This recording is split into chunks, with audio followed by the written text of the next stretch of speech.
Salut Nicolas, Salut Fabien. on se retrouve pour une discussion informelle tous les deux sur nos canaux respectifs en co-animation autour du thème les bascules qui nous ont permis de construire un business qui nous correspond vraiment. Joli sujet et je suis ravi de prendre ce temps avec toi. Ben, pareillement, je pense qu'il va ressortir plein de choses. Tu m'as déjà un petit peu dit ce que tu allais partager. Et puis l'idée, c'est qu'on se partage pour te donner à toi la substance substantifique, moi, le cher auditeur. L'idée, c'est qu'on alterne. On va se partager nos insights en lien avec ça, parce qu'on a tous les deux été énormément formés, énormément perdus aussi, du coup, par toutes ces formations, ces méthodes, ces machins. Puis on a capté un certain nombre de choses qu'on a envie de te partager aujourd'hui. Et ben Nico, qu'est-ce que ça t'inspire? Est-ce que tu as l'élan de commencer ou j'y vais? Est-ce que j'ai l'air de commencer? Est-ce que peut-être que je peux dire un mot Oui, c'est vrai, j'ai sur vu là où j'en suis? partager. Peut-être qu'on peut faire ça. On peut se faire une petite présentation croisée pour situer à ceux qui ne nous ont pas encore rencontrés. Tout à fait. Euh, En quelques mots, je suis un ancien timide de la vente devenu formateur en vente. Je pense que je suis un ancien coincé du management devenu formateur en management non hiérarchique et en état de flow, état d'hyperconcentration. Et je suis un ancien sceptique du développement personnel devenu pratiquant d'état modifié de conscience à assez haute dose. Voilà, c'est un chemin qui a commencé il y a une grosse douzaine d'années quand j'ai quitté mon job salarié. Aujourd'hui, mon activité principale, c'est d'accompagner des entrepreneurs dans leur manière de vendre pour qu'ils deviennent aussi bons en vente que dans leur cœur de métier. Et puis, il y a beaucoup de terrains de jeu collatéraux, entre autres sur le développement personnel radical. Je pense que ça cadre à peu près le sujet. Tu nous fais une petite présentation de ton côté aussi? Ouais, carrément. Moi, je suis entrepreneur depuis 2014, tombé dans la marmite du développement personnel depuis 2009. Ancien timide, hein, mal dans sa peau, blablabla. Et puis, effectivement, aujourd'hui, moi, après toutes ces années, ben, après m'être beaucoup bullshité sur qui je suis vraiment, ben, en fait, j'ai développé une spécialité sur se connaître vraiment et comprendre comment on fonctionne et comment on est et qui on est vraiment profondément. Et du coup, ben, j'aide les personnes qui le souhaitent à aller se connaître en profondeur et par extension à rayonner qui ils sont dans un business, c'est-à-dire à développer une activité qui leur correspond vraiment avec des stratégies, avec des offres, avec une façon de développer qui colle à qui ils sont et pas en cherchant les méthodes qui marchent, les derniers trucs à la mode, et ce qui est tout beau, tout joli, tout clinquant, avec des paillettes et tout, qui nous donne envie d'y aller. Voilà, ça, c'est ce que je fais aujourd'hui, et sans transition. Euh, C'est parti. c'est parti pour ce contenu sur nos bascules, Nico, qui nous ont permis de construire un business. Toi, tu me parlais, le mot-clé qui revenait chez toi, c'était les peurs. Ouais, c'est un des gros fils conducteurs, hein. Les peurs que j'ai dissoutes les unes après les autres. Alors, dissous, c'est un mot un peu technique que j'utilise, qui est ce constat que j'ai fait qu'en fait, on peut faire disparaître purement et simplement une peur, c'est pas juste la contourner. Et la première, donc quand j'ai fait ce petit listing là en préparant cette interview sur les bascules qui m'avait permis vraiment de me réaligner très fort, le premier sujet qui est venu, c'est la dissolution de la peur de déranger. Ça remonte. Et je vois qu'elle a eu deux facettes, cette dissolution-là. Dans un premier temps, j'ai fait péter la peur de déranger des gens qui me connaissaient, mes parents, mes proches, etc. Et dans un deuxième temps, j'ai fait péter la peur de déranger des gens qui ne me connaissent pas, entre autres dans le milieu professionnel, des prospects et compagnie. Ouais. Et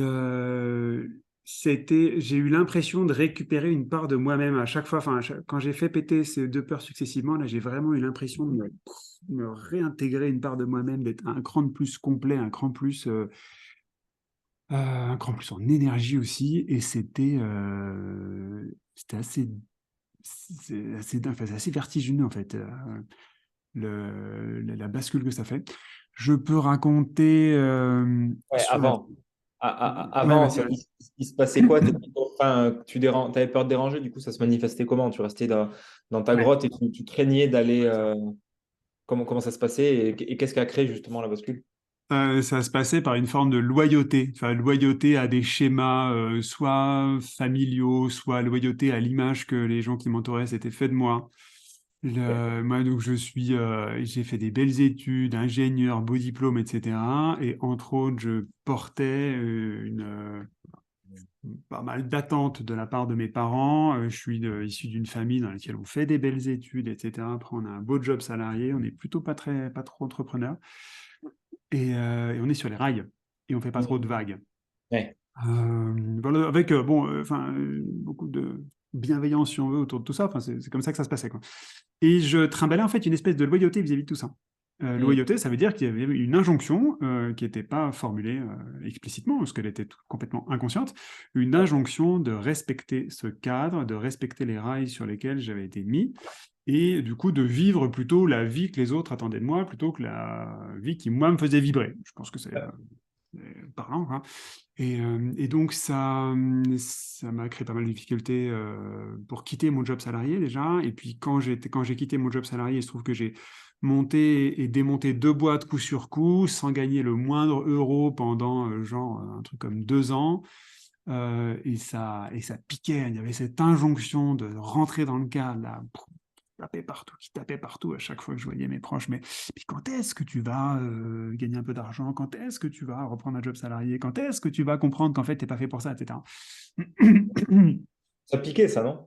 Pardon? Ça pique, ça. Oh là là, putain, c'était Ouais, parce qu'en plus, ça te tire sur l'ancienne vie, ça te c'est pousse limite horrible. à continuer, à retourner dans des trucs que tu n'avais pas envie, quoi. Et c'est horrible. C'est enfin une situation, des tensions. Ouais, ça a tiré en tous les sens, quoi, parce que moi j'étais en train de donner le maximum de ce que je pouvais avec, avec beaucoup d'inefficacité en fait. Mais j'en étais pas spécialement conscient. Je faisais du mieux que je pouvais. J'avais un espèce de feu sacré qui poussait à l'intérieur. C'était impossible pour moi d'envisager de retourner dans le monde salarié. Et à côté de ça, je voyais, enfin, c'était des résultats qui étaient désespérants. Ça pataugeait, mais un truc. C'était il y a 14 ans là. Euh, le tout, et évidemment, c'était une période de positionnement tous azimuts. Du coup, c'est à ce moment où j'ai rencontré la personne qui est devenue ma femme, Florence, donc qui n'était pas encore ma femme à l'époque, mais ça tirait aussi très très fort, puisqu'elle avait un profil un petit peu atypique par rapport au cadre familial. Et du coup, j'étais en train de faire des choix qui, tous azimuts, sortaient du cadre. Ok. Et c'était c'était dur, du coup. Ah non, mais c'est insupportable. Ouais. Tu Le tout m'étonnes. dans une vie parisienne ou quand tu es entrepreneur en lancement à Paris et que tu as besoin de changer d'appartement, c'est pas très pratique. Du coup, on allait de squat chez des potes, on squat chez des potes. Oh, mais c'était là une galère sans nom quand même. Et, Donc voilà, belle confrontation. Ouais. et comment tu vivais, du coup, ce fait de sortir du cadre? Comment c'était, ça avait l'air difficile, là, quand on parle. Ouais, c'était assez désagréable, hein. Eh bien, ben, j'ai tenu. Et puis, il y a eu quelques positionnements. Enfin, moi, j'appelle ça dans mon monde du positionnement. C'est-à-dire que j'ai mis des limites aux personnes qui m'entouraient et qui m'assénaient leurs conseils et leurs jugements, qui n'étaient pas spécialement sollicités de ma part. Et du coup, il y a eu plusieurs épisodes comme ça. C'est quand même très familial. En tout cas, moi, je l'ai vécu de manière très familiale. Donc, je me souviens extrêmement bien le jour où j'ai recadré mon grand-père, donc digne centralien, un dirigeant Hmm. d'entreprise, etc., qui me saoulait une énième fois sur le fait qu'il serait peut-être temps que je retrouve un vrai métier.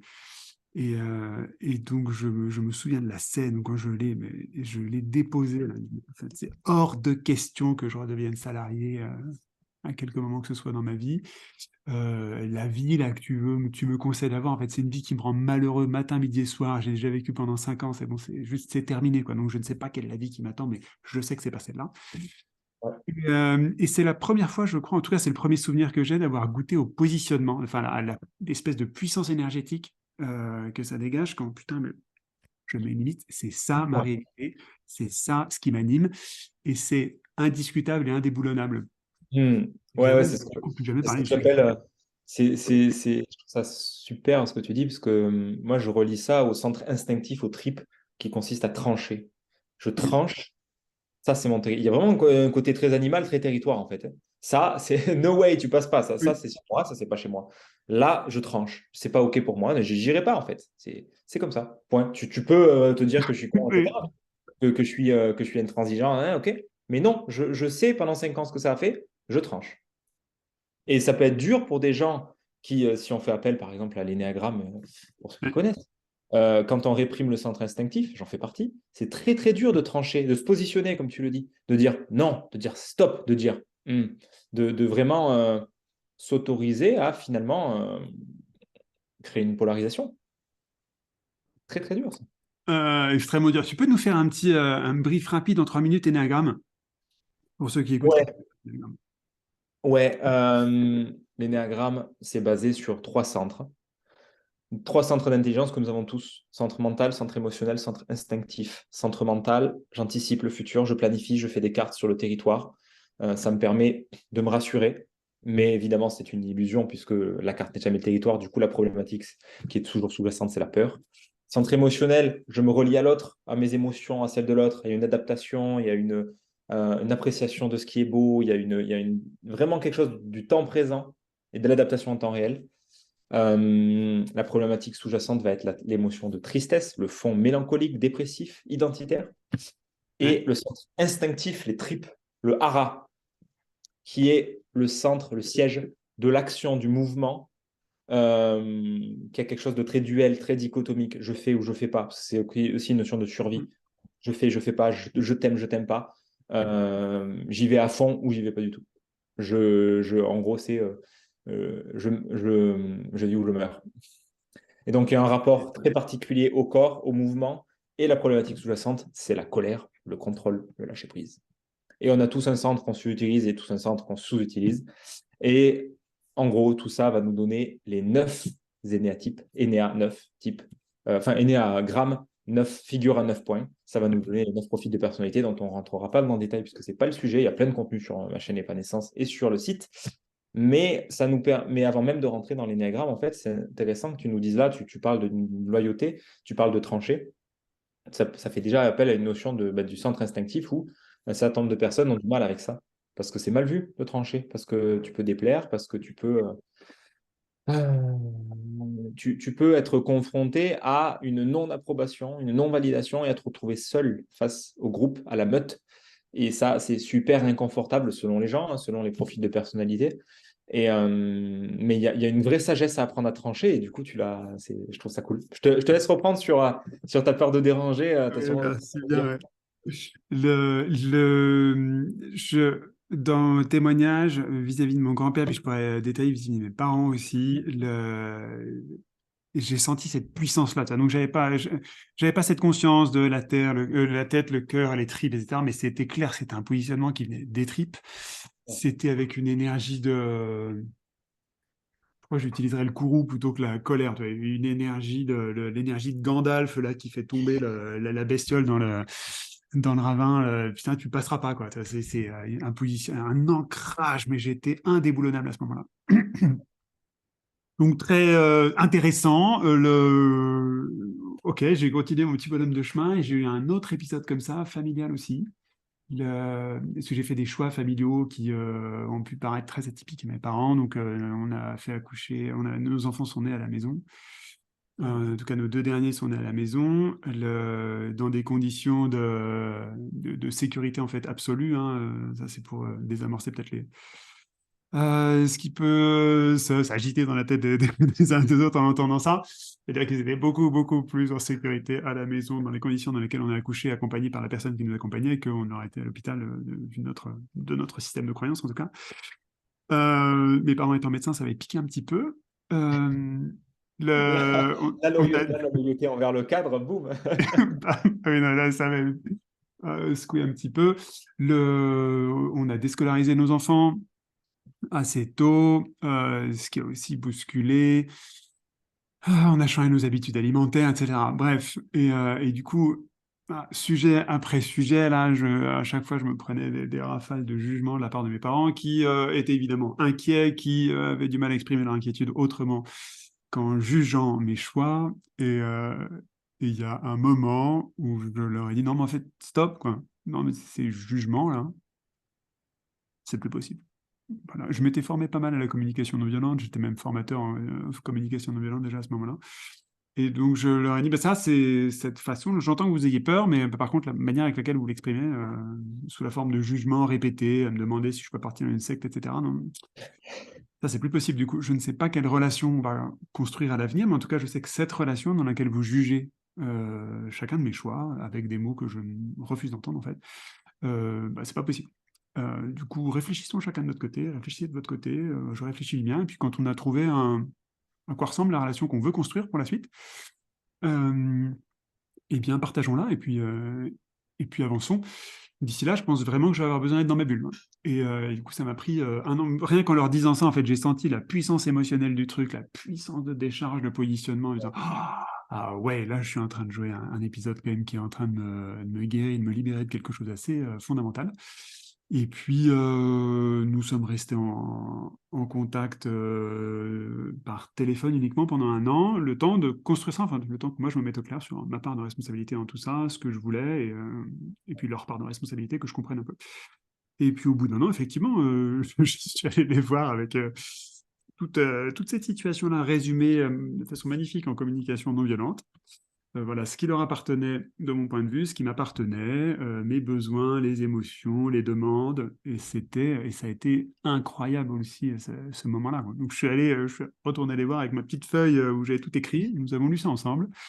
Ouais. C'était Mais inopérant. Enfin, c'était ouais. attends, Nicolas, ça veut dire qu'ils avaient quand même l'espace d'écoute pour pouvoir t'entendre dans ta réalité, ce qui n'est pas le cas de tous les parents. Non, ils avaient Ouais. très peur en fait. Enfin, ils avaient terriblement peur de plus moi voir, je pense. Ouais, ouais, mais du coup, il y Ce qui a avait quand créé un même. espace d'écoute, mais ils avaient, je Voilà, pense d'accord, que ok. leur espace d'écoute, voilà, a été mu par cette énergie. Je veux dire, ok. D'accord, d'accord. En Ouais, fait, de toute façon, je laissais pas beaucoup de choix, quoi. C'était ouais, ce mode opératoire-là, je comprends. d'accouchement ou rien, quoi. Et c'était pas très envisageable. Et j'avais pas du tout l'intention, en fait, de pas les revoir. C'était, par contre, je m'étais autorisé à ce que ce soit possible. Et là aussi, grosse bascule. Et la récupération énergétique de dingue. Enfin, récupération énergétique, c'est-à-dire, c'est comme dans mon monde, hein, c'est comme s'il y a une partie de moi qui était coincée depuis des années qui me réintégrait, quoi. Et je dis, enfin, tu vois, je fais cette image-là parce que c'est Oui, comme dans oui. les dessins animés, quoi. Comme quand il y a deux parties d'une personne qui sont séparées artificiellement, là, qui se retrouvent pour moi, les images, c'est des images d'énergie nucléaire, quoi. C'est cette horde de puissance-là, quoi. C'est complètement Ouais, dingue. c'est quand tu ramènes des petits enfants exilés Mm. à l'intérieur, à la maison, et que, effectivement, complètement, complètement. T'es plus un, t'es plus entier, comme tu disais, et ça fait du sens. Et ça, il y a un lien, du coup, avec la peur de déranger dont tu parlais? Ouais, ben, j'ai constaté qu'elle a disparu, du coup. Enfin, en faisant ça, boum, plus rien. Mais c'est-à-dire, plus rien, plus de sujet, quoi. C'est comme s'il y avait une paroi de verre avant, et en faisant ces épisodes-là, enfin en vivant, c'est en particulier l'épisode de positionnement vis-à-vis de mes parents, Ouais. c'est comme si la paroi avait disparu. Je ne le faisais pas dans cette intention-là, j'ai juste constaté que suite à ça, ah ben, il n'y a C'est plus rien devenu, qui me retient c'est en fait. devenu, c'est devenu un non-sujet. Ça a disparu. C'est ça que j'appelle dissous, quoi. Et donc et même c'est très difficile de se souvenir après du mode de fonctionnement qu'on avait avant. Ça, ouf, c'est comme si on avait basculé dans un autre paradigme. Complètement. Ça, c'était vis-à-vis des gens qui me connaissaient, de cette peur de déranger, donc vis-à-vis des gens qui me connaissaient. Et ensuite, j'ai fait sauter celle vis-à-vis des gens qui me connaissaient pas. Là aussi, en faisant des bons gros positionnements face au monde, quoi, et en faisant une sorte de coming out. Ça s'est fait dans un podcast qui a eu une audience qui me dépassait complètement et c'était ouf aussi. Enfin, et même exactement le même sentiment d'aller récupérer tac, des parties de moi qui étaient éparpillées et d'aller récupérer du coup une énergie, mais juste phénoménale. Peur de déranger, paf, disparu. Donc ça, évidemment, bascule de dingue, puisque ça ouvre. Il y a des choses qui passent du stade où c'est impossible, ça devient une évidence, enfin, sur une manière d'être au monde, une manière de me vendre, des offres que je peux faire, une posture que je peux avoir vis-à-vis des gens que j'accompagne. Donc ça, oui, et réalignement de dingo sur ma boîte. Complètement. Ouais, et puis une permission, en fait. Ouais, Une ouais, permission à faire autrement, à faire. Et puisque moi, ce que j'entends dans tout ton discours, c'est que tout ça, tu l'as fait pour toi. Et à un moment donné, tu prenais sur toi, tu sentais que tous ces jugements, ces machins, il y avait une porosité, c'était pas OK. Puis à un moment donné où tu as commencé à écouter et à faire pour toi et que tu as fait ton Gandalf, et bien, bizarrement, Ouais, tiens, donc, ouais. il y a eu un impact, il y a eu des permissions, il y a eu un switch, un switch complet, quoi. Clairement, c'était inenvisageable de revenir en arrière, puisque de toute façon, tu avais réintégré une part. Et puis, il y a eu un côté où j'entends que tu as tissé un lien plus fort encore entre toi et toi. Et du coup, ça a mis une forme de confiance dans tes ressentis, dans les limites que tu pouvais poser. Et ça, c'est applicable à toute la vie après, quoi. Ah ouais, ça m'a rendu, c'est partie des trucs qui m'ont rendu, je sais pas si c'est indestructible, c'est le bon mot, mais en tout cas Un ancrage solide, quoi. ouais, d'un ancrage, d'une résilience de ouf. Et puis même, je vois les bénéfices dans tous les sens, même dans la relation avec mes parents, en fait. Et mes parents, bah, c'est toujours du jugement, mais en tout cas, enfin, ils sont passés d'un jugement à l'autre. C'est-à-dire que maintenant, dans leurs mots, bah, en fait, c'est plutôt une chance que nos enfants ont de faire l'école à la maison, alors que pendant des années, c'était pire des calamités, quoi. Ouais. Euh, et bon, c'est cool. Le deal qu'on a, c'est plus de jugement. Hmm. Bon, je passe les points sur cela, mais le deal qu'on a, c'est bon, ok, ils peuvent ressentir tout ce qu'ils veulent par rapport à mes choix, mais par contre, je n'accepte plus d'entendre leur jugement si je ne les ai pas sollicités. Effectivement, c'est un deal qu'ils ont respecté depuis ces années, ça fait peut-être Cool. 5 ans, ça. Et la qualité de la relation, elle n'a rien à voir. Enfin, on est passé d'une relation parent-enfant à une relation adulte-adulte. Ouais. Ouais, ouais, c'est Hyper pas. cool, quoi. Enfin, dans mon monde, le rôle de parent, c'est un rôle c'est un CDD, quoi. C'est pas un CDI. Et du coup, il y a un moment où ça bascule hein, sur un autre type de relation. Et je suis hyper content d'avoir vécu d'avoir créé en partie cette bascule et puis de pouvoir la vivre. C'est magnifique. C'est Hmm. vraiment magnifique. Ah bah oui, tu peux. Tu peux te féliciter, te reconnaître, ce que tu veux de t'être permis ça, ouais, complètement. C'est courageux. Ah, c'est hyper cool. Et là, ma mère est malade là depuis un an. Elle a déclaré un cancer et ça permet une qualité de relation Hmm. face à cette maladie que j'aurais jamais pu avoir sans ça. C'est magnifique enfin, l'évolution de la relation qu'il y a eu depuis un an autour de cette maladie, c'est vraiment magnifique, quoi. Et jamais, jamais j'aurais pu imaginer ça si j'avais pas fait ce positionnement-là. Ouais, si c'était emprunt encore de relations parent-enfant avec des relents quoi, de trucs où tu es perméable et tu laisses passer des trucs qui n'étaient pas OK, ce genre de choses. Ouais. Non, tout à fait. Ouais, ça aurait été très superficiel, ça aurait été complètement à côté de la plaque, quoi. Hmm. Voilà ce qui me venait. Donc, première bascule, cette bascule de positionnement, je sais pas ce qu'il y a à en retenir, mais le fait de dissoudre la peur de déranger, à mon avis, c'est une conséquence. Je pense que la décision que j'ai prise, consciemment ou pas, c'est d'aller me positionner, d'aller mettre une limite infranchissable, indiscutable, entre bon, ce qui me respectait, ce qui me respectait pas, ce que je tolérais, ce que je tolérais pas. Et ça, putain, quel pied! Hmm. Ah, Complètement. voilà ce que j'avais à partager pour commencer. Je te passe la main. Qu'est-ce que tu as, toi, dans ta besace? Cool. J'en ai plusieurs dans ma besace. Vas-y. Moi, le premier que j'ai noté, c'est la peur de ma vulnérabilité, de mes émotions, en particulier de ma tristesse. C'est typiquement, ça aussi c'est marrant, ça va, et on va parler des parents.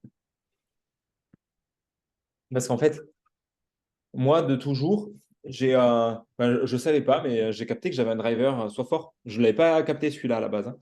Et en fait, j'ai vu comment mes émotions, c'est quelque chose que j'ai mis sous le tapis pour me protéger, quoi. Que clairement, c'était pas.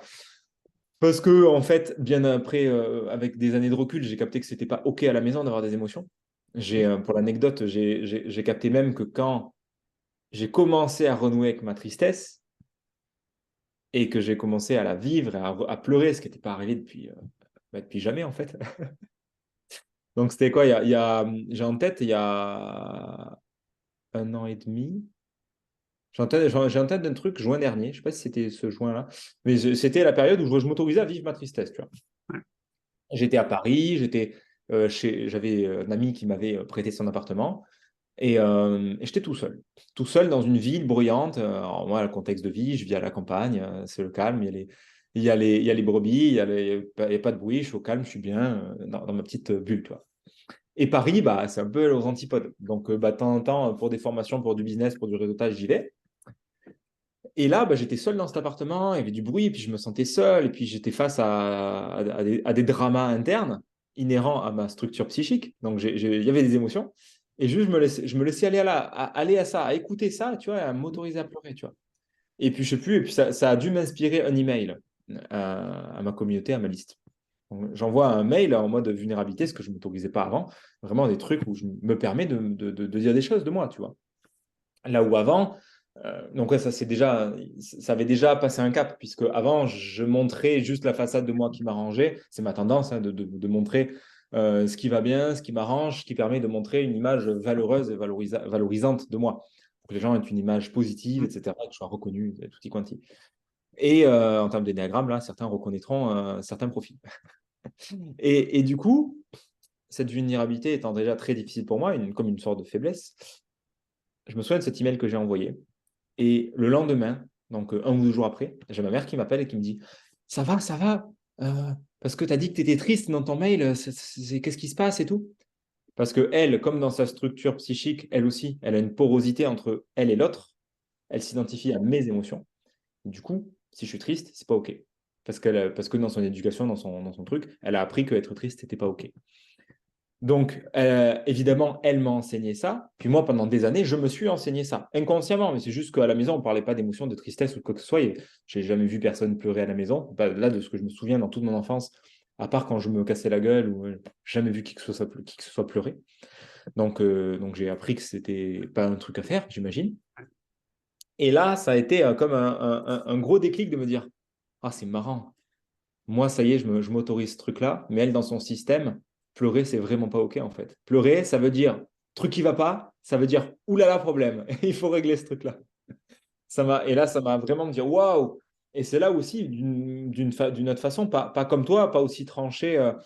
Tranché, c'est un truc que j'ai appris et qui est encore difficile pour moi, à des endroits, mais clairement, c'est ce que j'ai fait à ce moment-là en me disant: mais écoute, c'est pas un problème pour moi, en fait, d'être triste. C'est une émotion, c'est ce que je vis, et puis c'est ça, quoi. Enfin, je te demande pas de. C'est pas quelque chose que je veux résoudre. C'est pas un aveu je suis pas en dépression, en fait. Je suis juste triste, bordel. Pas le droit d'être triste. Et donc, ça, c'était un gros cap qui était franchi où, du coup, je me suis permis de cultiver ce truc-là. Où, mais ça, bah, j'ai fait l'histoire un peu dans le désordre. Je reviens un chapitre avant. Vas-y. Vas-y, au revoir. Le chapitre avant, c'était euh, je suivais un coaching en naturopathie, en hygiénisme pour être en pleine santé et tout ça. Et, euh, et j'appliquais tout ce qu'il me disait à la lettre. Vraiment, c'était un truc extrême, tu vois. Ça a commencé gentiment, mastiquer tout ce que tu manges, puis diminuer le nombre de prises alimentaires, puis diminuer le nombre d'ingrédients. Pour te dire, Nico, j'avais fini mes repas. Euh, Mes repas ressemblaient à carottes, steak haché ou courgettes steak haché. Il y avait 2 ingrédients dans les repas. Et j'étais tout fier parce que, ouais, ça y est, j'avais enfin réussi à atteindre cet idéal de, ouais, le minimum d'ingrédients possible pour faciliter la détoxification, etc. Mais je m'étais complètement aliéné. J'avais perdu 10 kilos, j'avais atteint un poids que j'avais jamais atteint, 68 ou 69 kilos. J'étais comme ça, tu vois. J'étais tout détoxifié, j'étais tout content.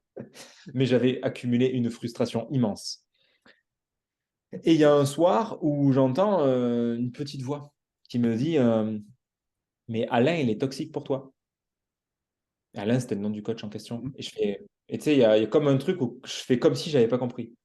Mais comment ça mais c'est pas. Mais non, attends, c'est bien ce que je fais. Je me rationalise le truc en me raccrochant à l'idée que non, mais c'est cool ce que je fais. J'ai moins de symptômes, tout se déroule, etc. Ouais, mais il y avait toute la tâche aveugle de ouais, mais frérot, le prix que tu payes pour ça, de te réprimer. Et puis, suite à ça, bah, c'était une période où j'ai fait du journaling, où j'ai fait de la thérapie, où j'ai fait des psychédéliques, et où je suis allé au cœur de capter dans les tripes, on revient aux tripes, à quel point je m'étais traité comme une machine toutes ces années. que ce soit par le boulot, par l'action, que ce soit par ce côté dev perso, il faut être plus positif, il faut être plus discipliné, méditation, machin, une forme de contrôle pour être un meilleur moi, ben, j'ai chialé d'une tristesse immense qui m'a envahi de faire le constat que je m'étais traité comme une machine, que je m'étais complètement perdu dans ce truc-là. Et où ça a été justement le début de vraiment la permission de cette tristesse où pouf, il y a un truc qu'à lâcher. Tu sais, comme je ne sais pas si tu l'as lu ce livre, Le Chevalier à l'armure rouillée. J'en parle souvent. J'affectionne beaucoup ce livre, parce que forcément, ça parle de moi aussi. Et je sais qu'il parle beaucoup aux gens qui ont justement cette carapace, qui ont du mal à s'autoriser la vulnérabilité, parce qu'en gros, c'est l'histoire d'un chevalier qui, je ne vais pas spoiler tout le livre, mais en gros, il a sa belle armure et tout qu'il n'enlève jamais, parce qu'il y a toujours des méchants à aller, des méchants à aller tuer pour libérer des princesses. Et sauf qu'un jour, bah, à force de garder son armure, il n'arrive plus à l'enlever. Et du coup, bah, s'ensuit tout un voyage initiatique. Et, euh, et ce qui le libère, la plus grande force n'arrive pas à le libérer de son armure. Et en fait, c'est par une approche tout à fait contre-intuitive qu'il arrive à s'en libérer. La tristesse est un indice. Mais je ne spoil pas pour ceux qui veulent le lire. Merci. Je le recommande. Donc, ouais, il y a eu ce chapitre-là. Donc là, ça a vraiment, en termes de vulnérabilité, vraiment surtout la tristesse. C'est en analyse transactionnelle, on parle de raquettes d'émotions. Il y a une émotion parmi les 4 émotions de base, joie, tristesse, colère, peur. Il y en a souvent une qu'on s'interdit et qui est masquée par une autre. Et moi, c'était masqué, soit, je dirais, soit par de la peur, soit par de la joie, ou quand il y avait de la tristesse, je rigolais. En tout cas, je me disais, mais je suis jamais triste. Avec le dev perso, j'étais tout content, tu sais, je me disais, mais je suis toujours joyeux, je suis toujours bien et tout. Et tous ces fonds d'énergie, tous les moments où en fait j'avais aucune énergie, où je me sentais mal, c'était mon langage. Hein. Ah, je me sens mal. Mais en fait, c'était la tristesse, mais je ne savais même pas que c'était de la tristesse. Donc il a Ça, fallu c'est une source aussi, ouais. T'imagines le truc comme je l'avais réprimé loin, loin, loin, parce que, bah, on revient aussi à ce que tu disais, loyauté aux parents, loyauté au fait que bah, la tristesse, ce n'est pas OK. J'ai appris ça. J'ai appris ça, donc bah, moi je suis un bon élève. Hein. Pour recevoir l'amour des parents, bah, je respecte. Hein. Donc c'est pas OK d'être triste, OK. Et du coup, le dernier chapitre, mais du coup le premier dans l'histoire, c'était on était revenu de la Réunion avec Megan, parce qu'on a vécu 2 ans là-bas. Et je me souviens de ce moment qui m'a marqué. J'étais dans mon bain tranquillement à la maison de campagne des parents. On n'était que tous les deux. Et j'étais justement dans ce truc d'aller voir à l'intérieur, commencer à vraiment me rencontrer. Au-delà du dev perso et de vouloir m'améliorer, j'étais vraiment en train de commencer à me dire, OK, au lieu de vouloir t'améliorer, commence par te rencontrer, commence par découvrir qui tu es vraiment. Et je sentais qu'il y avait plein de trucs, j'avais plein d'émotions, plein de trucs sur lesquels je commençais à mettre de la lumière. Et j'avais l'impression que quand je vivais quelque chose de désagréable, j'avais l'impression de commencer à être une victime, à me plaindre. Et que c'était pas OK. Pas OK d'être faible, pas OK d'être une victime. Et du coup, je demande à ma chérie, à Megan, je suis là dans mon bain, puis elle passe à côté, je lui dis, mais Megan, je vais te dire un truc et tu vas me dire ta perception. Donc je lui dis mon truc, voilà, je vis ça, ça. Est-ce que quand je te dis ça, tu n'as pas l'impression que je suis juste une grosse victime qui se plaint et qui est encore dans la plainte, dans la râlerie et machin? Je dis, bah non, tu es juste en train d'exprimer ta réalité. Et là, je me prends une claque entre, pareil, la dissonance entre la perception que je me faisais de moi, où je ne m'autorisais pas à faire du drama et à juste vivre, bah, peut-être de la tristesse ou quelque chose que je ne vis pas bien, et de la plainte. Et même si c'était de la plainte, en fait, il y avait comme une interdiction de le faire. Donc bref, tous ces chapitres-là, dans le désordre, m'ont permis vraiment de libérer cet endroit-là de vulnérabilité, de me dire, mais putain, stop de se traiter comme une machine, quoi. Je suis un être humain sensible avec des émotions. En plus, je suis un centre émotionnel. Et du coup, des émotions, j'en ai plein. Et j'ai passé ma vie, la plupart de ma vie en tout cas, à contenir ça et à penser que c'était un problème. Alors que non, c'est un fonctionnement. C'est une émanation de qui je suis et ce n'est absolument pas un problème. Et du coup, bah, par extension, ça m'a libéré la possibilité d'accueillir le discours de qui que ce soit. Quoi que tu vives, quoi que tu penses de toi, quoi que tu fasses ou que tu fasses pas, je vois qu'en fait, nous sommes les plus grands tyrans envers nous-mêmes. Et, euh, et en fait, c'est que des endroits où on a besoin d'amener de l'écoute et de la douceur, quoi. Et bizarrement, créer cet espace d'accueil pour soi, le rendre disponible pour les autres. Voilà, ça, c'est ma grosse première libération là, que je pouvais partager et qui me vient en tout cas. C'est ce rapport à la vulnérabilité, slash faiblesse, slash les émotions. Et moi, particulièrement la tristesse. Pour d'autres, ça va être plus la colère ou la peur. Moi, c'est Ouais. vraiment la tristesse que j'avais bannie totalement et que je savais même pas que j'étais triste en fait. Je ne la sentais jamais. Jusqu'au jour où il y a eu commencé à avoir une permission. Même à une époque, j'ai fait, mais je veux pleurer. Ça sort pas, ça sort pas, ça sort pas. Et vraiment, les glandes lacrymales, elles sont grippées, tu sais. Du coup, Ouais. je voulais mettre du W40, etc. Non, mais à force, juste simplement, tu vois, de prendre le temps d'écoute, les psychédéliques ont beaucoup aidé, la thérapie a beaucoup aidé. Et pouf, puis à un moment donné, il y a eu des strates successives qui ont lâché. Et pouf, ah ouais, et puis il y a les larmes qui coulent. Et puis c'est vraiment, encore une fois, une question d'autorisation. C'est bon ça. Et il y a plein de trucs qui résonnent. Se rencontrer plutôt que s'améliorer est très très beau ça, hein. Et ces larmes, moi je le vois comme une guérison à chaque fois. Et donc effectivement c'est surprenant, enfin, les hommes qui pleurent dans tous nos modèles sociétaux, etc. C'est pas courant et compagnie. Pour moi c'est vraiment un mécanisme de rééquilibrage d'une puissance de dingue et qu'on avait occulté pendant un temps fou. Et là, est-ce qu'il y a du coup en ayant libéré ça, est-ce que tu as constaté des changements dans des sphères, je sais pas, qui potentiellement n'avaient aucun lien, et puis tu vois que ça a libéré par effet de ricochet, de rebond, des comportements qui ont changé dans ta vie ou des zones qui se Oui, sont complètement apaisées, je sais pas, hein. oui, tout à fait. Je fais le lien, du coup, je fais le lien avec mon deuxième point, parce que clairement c'est lié. En fait, me permettre, vivre ça m'a permis de sortir d'une forme de, de doxa en termes d'entrepreneuriat et de il faut faire comme ça. En fait, pendant toutes les années précédentes, de 2013, fin 2013, où j'ai commencé à entreprendre jusqu'à 2020, je suivais des méthodes, des trucs, des machins, je créais des business, j'essayais de réussir, de faire tout ce que j'entendais qui était censé marcher, etc., avant même de sonder à l'intérieur si ça résonnait.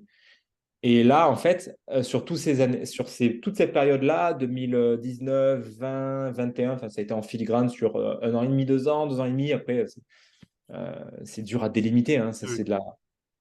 c'est évidemment a posteriori, mais clairement, là où ça a fait un gros game changer, c'est que j'ai arrêté de regarder à l'extérieur. Il y a eu quelque chose qui s'est apaisé en moi sur la volonté permanente de me former.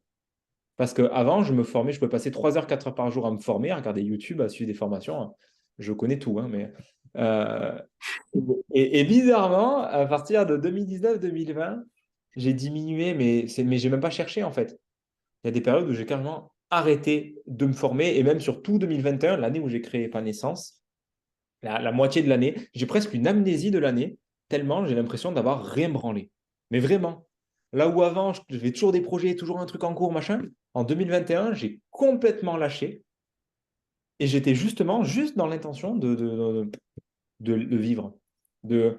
J'avais eu cette phrase de Franck Lobé que je dis souvent qui m'avait percuté. Franck Lobé, ce mec un peu indéfinissable, gourou spirituel, machin, voilà. On peut mettre les mots qu'on veut, mais en tout cas, qui est d'une vraie sagesse. Il y a une phrase qui m'avait explosé la tête, où il dit, la vie ne peut pas être réussie, tout comme elle ne peut pas être échouée. La vie, elle est juste là pour être vécue. Elle est gratuite, il n'y a rien à faire. Moi, j'entends ça dans mon paradigme dev perso, spirituelo, business, avec la conviction qu'il y a un point B, qu'il y a un truc à faire, une réussite, et qu'il faut être quelqu'un, tu vois, en attente des millions, des trucs, hein. Des millions ou pas, mais en tout cas d'avoir un business qui tourne, d'avoir quelque chose de stable, d'avoir enfin quelque chose, un statut, bref, un point B, tu vois. Là, ça m'a explosé dans mon. Tu sais, comme tu as l'avion qui est en train de décoller, puis boum, il te remet au sol. Mais en gros, c'est où tu comptes aller comme ça, il n'y a pas de point B, quoi. Et évidemment, j'étais prêt à entendre ce discours, puisque vraiment, ça m'a percuté, ça m'a complètement cassé dans mes illusions. Ça m'a sorti de transe, en fait. Et je me suis dit, mais putain, mais pourquoi je fais tout ça, du coup? s'il n'y a pas de point B, s'il n'y a pas de meilleure version de moi, si tout ça c'est du vent, pourquoi je fais tout ça? Et c'est là que tout ce truc-là, ça c'est en 2019, a créé un mouvement de dépression, vraiment au sens, il y a tout qu'à lâcher. Et j'ai lâché les routines matinales, j'ai lâché la méditation, j'ai lâché les incantations, les affirmations, la visualisation, les tableaux d'objectifs, les machins, le business. J'ai tout arrêté. Et je me levais à 10 heures du matin et je foutais rien. Et j'étais plus en écoute, aller plus chercher à l'intérieur de moi. Vraiment, et j'allais au fun, quoi. Donc, je gérais juste les clients que j'avais en accompagnement. J'envoyais un mail quand ça me chantait de temps en temps. Je faisais zéro contenu, rien. Je ne savais pas, en fait. Je me suis complètement laissé aller en toute conscience. Et du coup, c'est ça qui m'a du coup ouvert à la vulnérabilité. Le fait d'ouvrir tout ce champ-là dont on parlait avant sur la tristesse, les émotions, etc., ça m'a paradoxalement ouvert au vrai business qui faisait résonance avec moi. Alors que je ne cherchais pas. Ouais. C'est tout le paradoxe de j'ai commencé à avoir un business alors que ce n'était pas un business au début et pas naissance, c'était juste des articles, j'avais aucune intention. Il y a eu plus d'un an sans le moindre formulaire de capture, sans la moindre liste email. Je ne savais pas du tout que j'avais aucune intention de monnayer, juste je partageais, j'écrivais, je faisais mes trucs. Mais c'était décorrélé d'une volonté de réussir un truc. C'était juste un partage. J'avais un élan de partager des trucs. Et du coup, c'est là que j'ai trouvé le truc qui me correspond le plus, alors que je ne le cherchais pas. Donc, des suites, de commencer à écouter moi, mon intérieur, moi, ce que j'avais envie, et en étant sorti du coup de ce que les autres disaient, des formations, des machins. Et du coup, il y a vraiment quelque chose qui s'est cassé par rapport à ça. J'ai vraiment grandement, pas, pas totalement, je reste encore à l'écoute et je peux être influençable à des endroits. Mais aujourd'hui, je fais très attention à ne plus passer outre ma propre autorité intérieure. Tu vois, ce truc de tu ne passeras pas, c'est aussi un tu ne passeras pas au sens où tu ne sais pas mieux que moi ce que je sais. J'ai dû passer aussi par des coachs où j'ai dépensé des sommes astronomiques pour constater que ça ne marchait pas pour moi, chez moi non plus. Et que du coup, fondamentalement, il n'y a personne qui sait mieux que moi que ce que je sais. Et là encore, ça a amené une spécialité que je n'avais pas prévue, qui était d'aider les gens à trouver le business et la stratégie qui leur correspond. Ce n'est pas pour rien que je fais ça.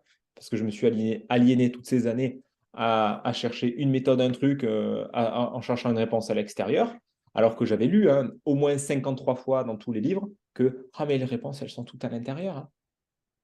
Ouais, mais quand dans ta structure, as le réflexe de chercher à l'extérieur et que tu n'en as même pas conscience, c'est pas un discours auquel tu peux être éveillé. Du coup, je me rendais pas compte. Et puis j'ai compris ce que c'était, tu vois, de chercher vraiment à l'intérieur, c'est de sentir ce que c'est juste ou pas juste. Ok, il me dit ça, ok, TikTok, super, ok, la pub Facebook, d'accord, tu sais, toi aussi, ça fait 14 ans que tu es dans le business, hein, t'as vu combien il y en a eu des modes depuis, hein. Oui, oui, je ne suis pas très perméable en plus. Donc, Moi, j'ai été, voilà, j'entendais ça tout le temps parce que j'étais beaucoup dans le milieu infoprenariat qui est dicté par le monde de la mode. En ce moment, c'est l'IA, c'est chat GPT, c'est machin. Et à chaque fois, il y a des modes et tout le monde, et d'un coup, ça devient le truc à faire. Et si tu le fais pas, ben, tu as raté une opportunité du siècle et tout. Et fondamentalement, ben, aujourd'hui, je prends le temps d'écouter et de me dire, OK, c'est peut-être la mode, c'est super, les réseaux sociaux, c'est génial, très bien. Mais ça me casse les couilles. Moi, je ne veux pas, ça ne m'intéresse pas, ça me saoule, ça stimule ma comparaison, je me protège, je ne veux pas jouer à ce jeu-là. Donc voilà, ça m'a amené très paradoxalement à un business plus juste, plus, plus juste, plus profitable, plus durable, alors que je ne le cherchais pas du tout. c'est bon, ça. Ça résonne aussi de partout, ça. Ça résonne sur deux trucs. Un truc que j'appelle, moi, vibrer plutôt que planifier, qui est lié à la peur de perdre le contrôle. Et ça résonne sur l'orgie de formation. L'orgie de formation. Hein. On a... comment je peux formuler ça? Donc, moi aussi, je suis allé m'ultra former. D'ailleurs, c'est le... c'est le sujet de la newsletter là, que j'étais en train d'écrire là, cette semaine. J'ai dépensé des dizaines de milliers d'euros pour aller me former à ça. Attends, je peux peut-être reprendre l'intention qui m'a amené là-dedans et puis on fera les petits éclairages sur, mais attends, à quoi bon se former comme ça? Parce que je crois Vas-y. qu'il y a quand même même si j'en suis revenu, je suis hyper content de l'avoir fait et si je ne l'avais pas fait, j'aurais pas eu les déclics suivants. Euh, Attends, je rebelote l'histoire. Je me rends compte, il y a 2015, grosso modo. Donc, ça fait un gros 5 ans que je suis entrepreneur. Je me rends compte que la manière avec laquelle je vends ne correspond pas du tout. J'ai hérité de méthodes de vente un peu comme j'ai pu, parce qu'il fallait bien vendre en tant qu'entrepreneur, quoi. J'étais solopreneur. Mm, Et ça me pète à la gueule comme quoi la manière avec laquelle je vends est plutôt alignée sur des valeurs de jeu de pouvoir, compétition, voire domination, qui sont pas du tout mes valeurs. Moi, je suis dans la transparence, le respect, l'authenticité, et je ne peux pas faire autrement, quoi. mm. Et je me mets en tête à ce moment-là qu'il existe une méthode de vente qui respecte mes valeurs. Et je me mets aussi en tête que, putain, je vais pas passer ma vie à vendre avec des méthodes qui Tu, me parlent pas, quoi. tu te le mets en tête parce que tu en arrives au constat que ces méthodes ne te parlent pas. Il doit bien exister dans Oui, le c'est monde. ça, ouais. Ouais, Ouais, un acte d'accord. de foi total, hein. Je me disais, putain, enfin, je pense que ça m'angoissait tellement de me dire, non, mais je vais pas passer le reste de ma vie d'entrepreneur à vendre d'une manière qui ne me respecte absolument pas, quoi. Ça va durer trop longtemps, je vais pas tenir, quoi. Du coup, je fais le pari, si on veut, qu'il existe quelque part une méthode qui respecte mes valeurs, une méthode de vente qui respecte mes valeurs. Et j'étais pas encore en mode addict à la formation, je crois pas. J'avais commencé à regarder ces formations d'infopreneurs.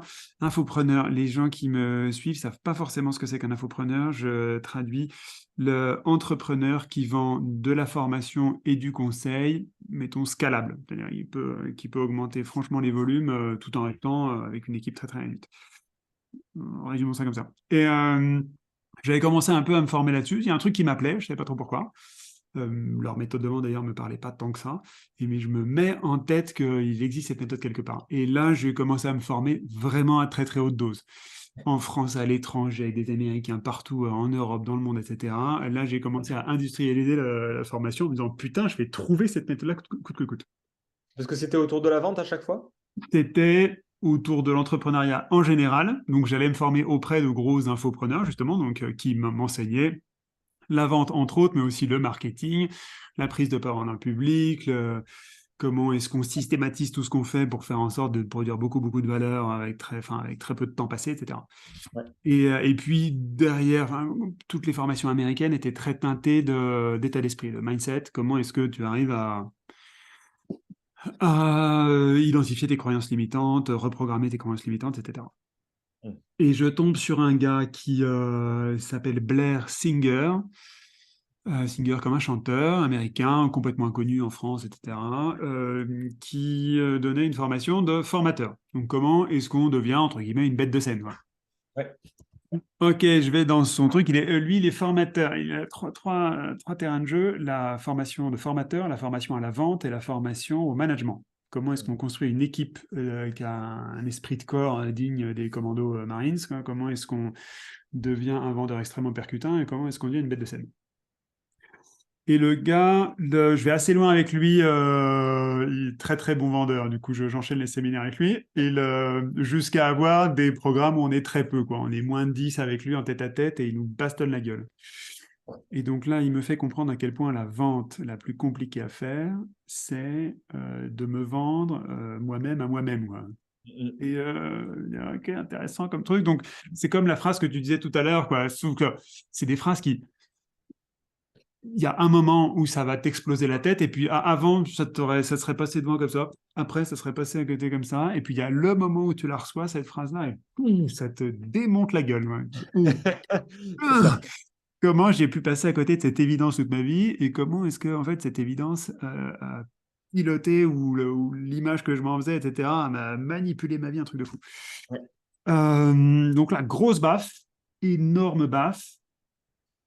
Je passe quand même assez fort à l'action sur tout ce qui m'enseignait. Du coup, j'ai dissous à ce moment-là la peur de vendre, hein, enfin, en comprenant qu'en fait, ça parlait que de moi, ce machin-là, et que c'était derrière la vente, c'était la valeur que je m'apportais, ça a été ça m'a permis d'aller chercher des traumas, même avant ma naissance, d'aller guérir un frère perdu que mes parents avaient perdu quelques années avant moi. Enfin, ça m'a amené dans des contrées, mais je n'avais jamais fait le lien avant. Ouais. Complètement dingue. Euh, En gardant cette espèce d'étoile polaire, putain, je vais trouver cette méthode de vente qui me respecte. Donc, bénéfices collatéraux de ouf, formation d'un niveau d'intensité, et c'est là où je rejoins l'expérience que tu as vécue. Ce sur quoi je suis hyper reconnaissant sur tous ces formateurs qui m'ont accompagné là, c'est, d'ailleurs, ils utilisent cette image-là, ils m'ont mis en fusion. Enfin, ils m'ont fait chauffer le cerveau et chauffer, pas que le cerveau d'ailleurs, enfin vraiment la tête, le cœur et les tripes, hein, pour reprendre ta trilogie de tout à l'heure. Ils ont mis cet ensemble-là dans une telle intensité pendant ça m'a duré 2 ans grosso modo, qu'effectivement ça a pu faire fondre les croyances, les blocages, les comportements, etc. que j'avais derrière.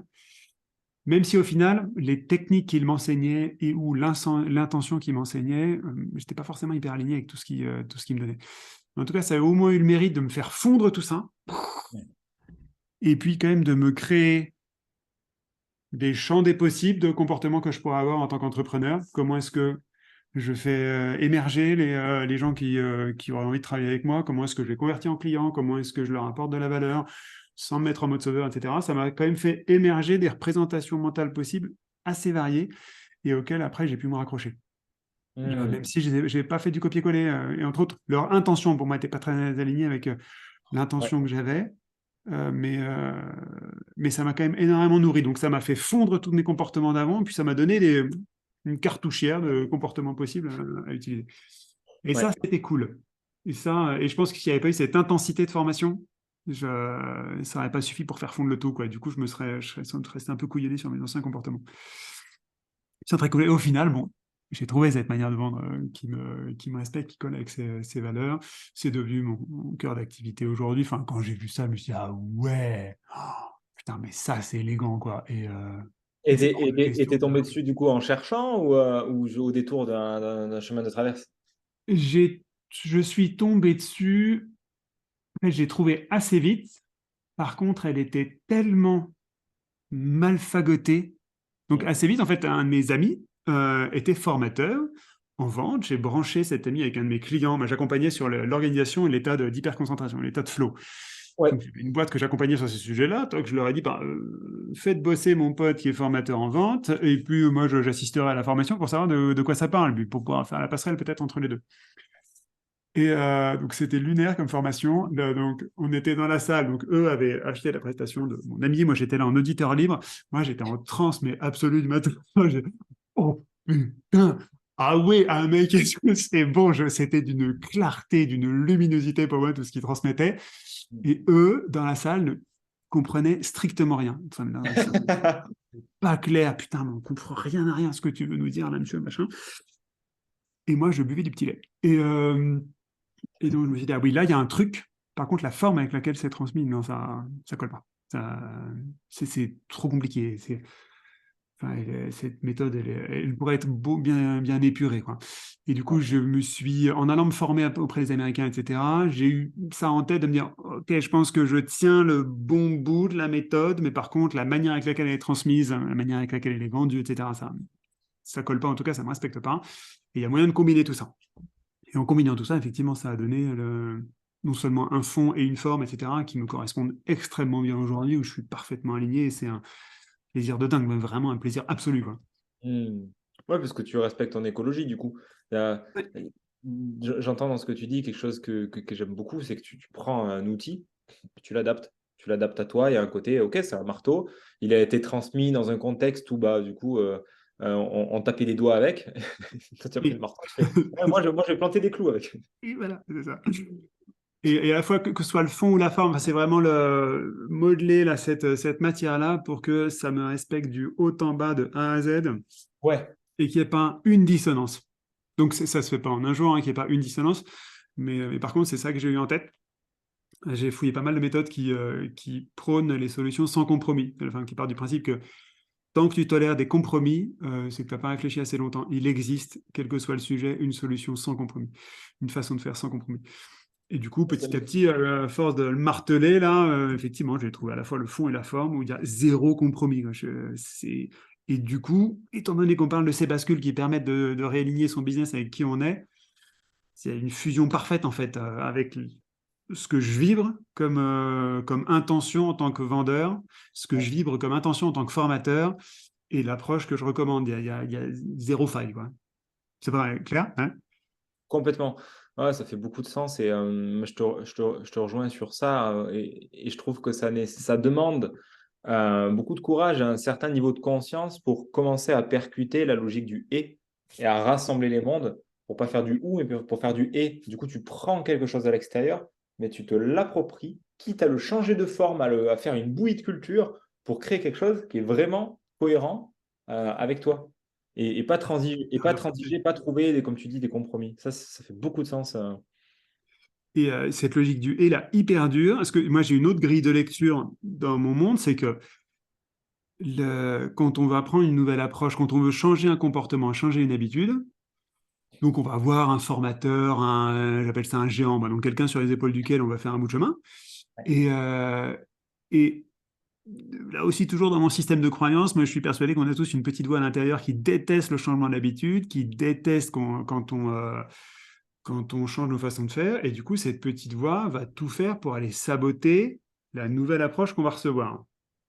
Et du coup, c'est un combat entre... Donc, je reçois une approche, et en fait, je sais intuitivement que cette approche, elle n'est pas encore parfaitement martelée pour me correspondre à 100%.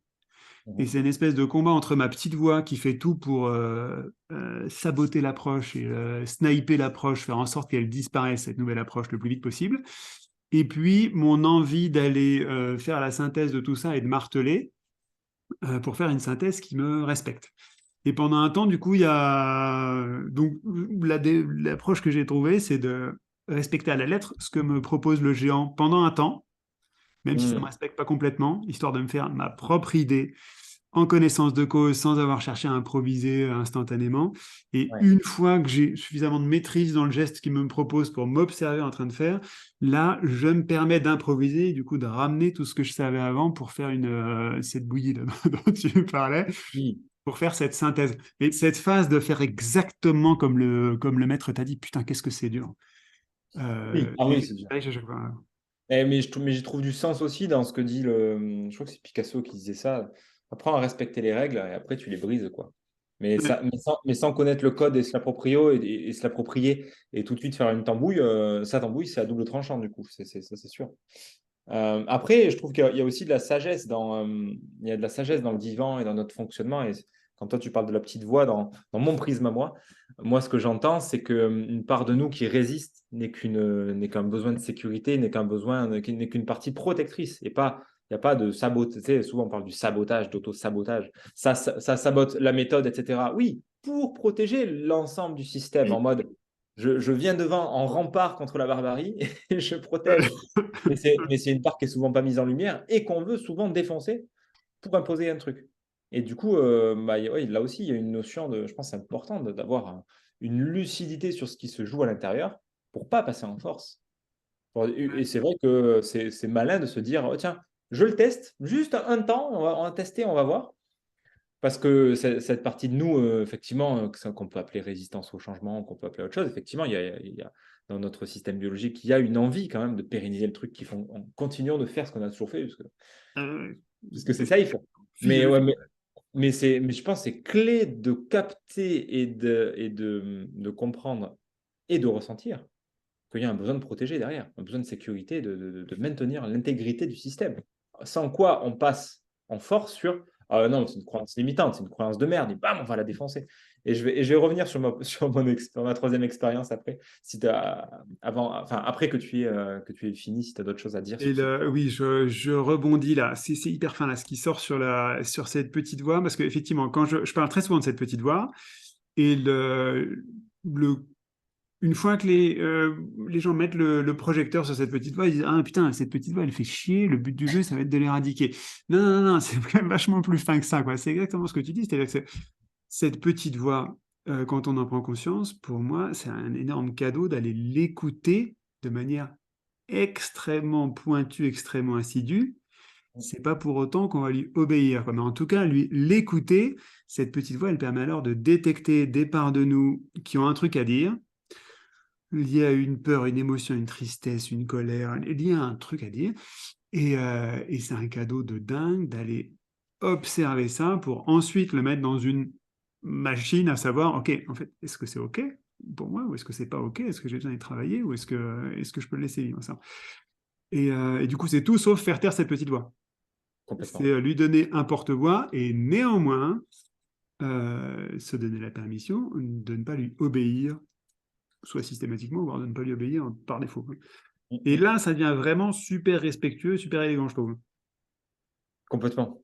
Parce que Ouais, de toute sur ça. façon, tu me diras toi par l'expérience, mais dès qu'il y a cet espace d'accueil et d'écoute, en fait, après, il y a la permission de faire autrement. C'est une partie, la partie, elle a besoin d'être écoutée, entendue, et pas forcément d'être changée ou raisonnée ou machin. Juste un espace, comme tu dis, là, j'aime beaucoup, un porte-voix. Tiens, porte-voix. Mais vraiment avec l'intention de l'écouter, pas l'intention Ah qu'elle ferme. oui, J'ai trop souvent des gens, ah ouais, je l'écoute, j'écoute, ça me fait chier, j'essaie d'accepter, mais il y a un côté, j'ai pas envie de l'écouter en fait. Elle me fait chier. Mais non, là on est dans un rapport du coup de lutte entre soi et ça marche pas des masses en général. oui, pas top. Ouais.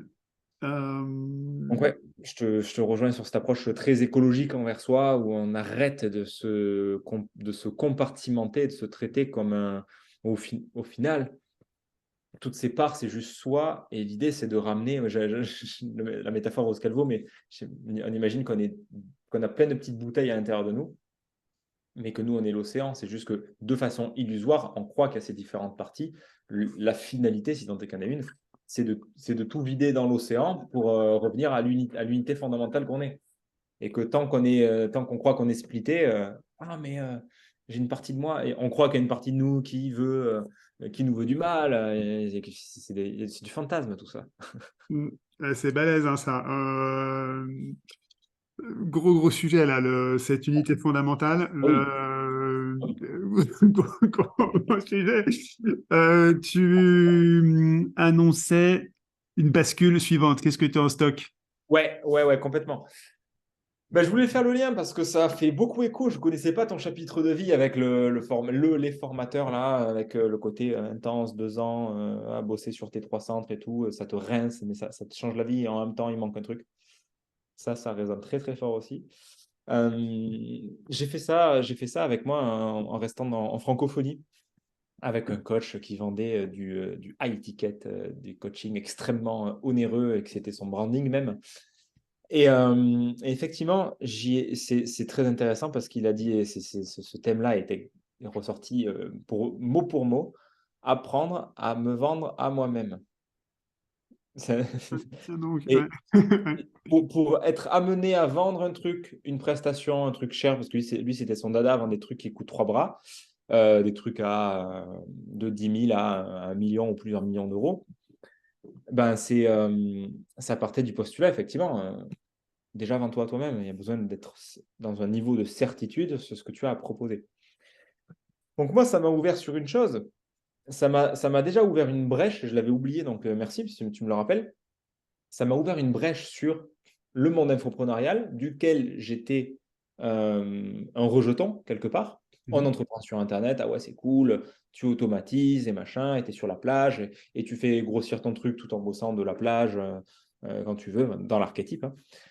Mais je voyais bien que moi, ce n'était pas un modèle qui me faisait kiffer des masses, hein. Rester juste derrière mon écran à bosser sur des vidéos, sur des pages de vente, sur des produits, sur des formations, sur des trucs automatisés, ça me faisait un peu roll eyes, quoi. Ça me laissait un goût de ouais, mais voilà, ça ne nourrit pas entièrement comment je fonctionne, quoi. Parce que j'ai capté ensuite que dans l'accompagnement, dans l'individuel, dans le one-to-one, j'ai quelque chose de beaucoup plus nourrissant chez moi et qui était du coup pas du tout nourri par le monde de la formation. Donc, j'ai fait ce constat et toute cette formation, enfin, c'était une forme de formation, coaching, machin. Ça m'a amené à voir que du coup, je pouvais me permettre de vendre des trucs beaucoup plus chers et de modeler différemment. Parce qu'on avait appris, ah ouais, mais il ne faut pas vendre ton temps contre de l'argent, il faut vendre. Non, mais en fait, tu vends plutôt ça, comme ça. Ouais, mais je m'en fous. Si je vends mon temps et que je kiffe et que je suis bien payé, mais je m'en tamponne de bosser avec un client. Ça, c'est même un plaisir. C'est même pas je m'en tamponne en mode oh, c'est chiant. Non, je suis même pas neutre. Je suis en joie, en fait, d'être payé pour du temps si ça me plaît et que je suis dans mon axe. Donc, ça a été un gros déclic parce que ça m'a permis de valoriser aussi autrement ce que je proposais et de vendre des trucs que je ne pensais pas imaginables. Enfin, ça a été donc, un gros déclic, mais après je viens au vrai déclic. Parce que le gros déclic sur le plan purement, on va dire, de confiance en soi, vraiment au sens propre du terme, en mode je ne pense pas que c'est possible. Et en fait, après, si c'est possible, parce que j'ai appris à le faire, c'est de vendre un truc super cher. Enfin, j'entends par là, vendre un coaching à 15 000. Avant, j'avais jamais fait. Puis la première fois où je propose ça et que le mec en face, il dit, ah bah ouais, ok, allons-y. C'est J'ai parti. j'ai les yeux qui se sont écarquillés, Nicolas. J'ai fait, oh putain, je vaux ça? Ah bon, il a dit vraiment oui, c'est possible. Waouh. Donc, je me laisse un espace de souffle, de respiration en attendant qu'il paye vraiment, que ça soit réalité. Puis là, un jour, 2 jours passent, puis je vois l'argent qui commence il commence à le premier versement. Je fais, oh putain, c'est vraiment vrai. Et là, effectivement, ça éclate le système de croyance, ça éclate ce que j'imaginais possible ou pas. Ah ouais, ok. Ben, en effet, c'est réel là, je peux pas nier, hein. Donc si lui il l'a mis, c'est que ça les vaut, quoi. Et ça m'a permis vraiment, tu vois, d'ancrer ce truc dans la vente, dans l'accompagnement, dans tout type de prestations qu'on peut imaginer. Euh, Tant que dans le regard de l'autre, ça le vaut, bah, à la limite, moi, on s'en fout de ce que j'en pense. C'est là où on peut se donner le droit de ne pas y croire. Je trouve que c'est un discours qui fait du bien, moi. On peut se donner le loisir et la permission de douter au dernier degré, de ne pas être sûr et vraiment de ne pas être convaincu. Et même à la limite, tu vois, de penser que ça ne va pas le faire. Ouais. Mais si l'autre, il a envie d'acheter et on sent que c'est son truc pour lui, il sent que ça va l'aider. Pourquoi je vais aller interférer avec ma vision du monde en faisant capoter la vente, en sabotant ou en me protégeant de la vente? Euh, Ouais. non, c'est là où je laisse l'autre libre de payer la somme qu'il veut. Si mon service vaut 15 000, ah ben il a pris, ah ben ok, ça les vaut pour lui. Ok, qui je suis pour dire non à ça? Donc ça, il y a un côté, il y a un côté de respirer un coup et d'arrêter d'être omnubilé par notre propre pathos, toi, de se dire ah je vaux rien, nanana, la valeur.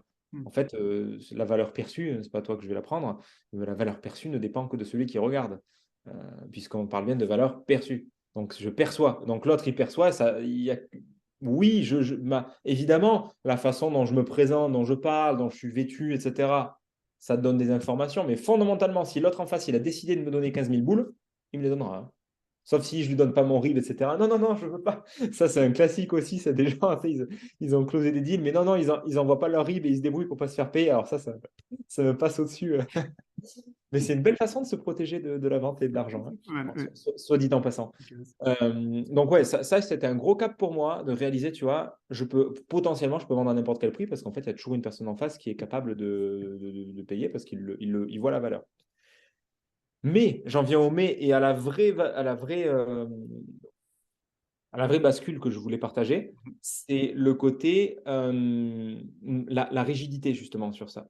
Parce que qui dit à étiquette dit on a bossé sur des offres, on a bossé sur un truc, et c'était vraiment, tu vois, l'archétype du coaching de la vente et du closing à l'américaine en mode ça vaut tant et t'achètes maintenant en fait. C'est vraiment tout un process de vente qui marche extrêmement bien, qui est très efficace, c'est sûr, mais qui laisse pas de place finalement à l'autre et à son vécu et à ce qu'il vit dans l'instant. C'est en mode, OK, non, mais tu décides. En gros, c'est oui ou c'est non, c'est maintenant. Tu décides maintenant.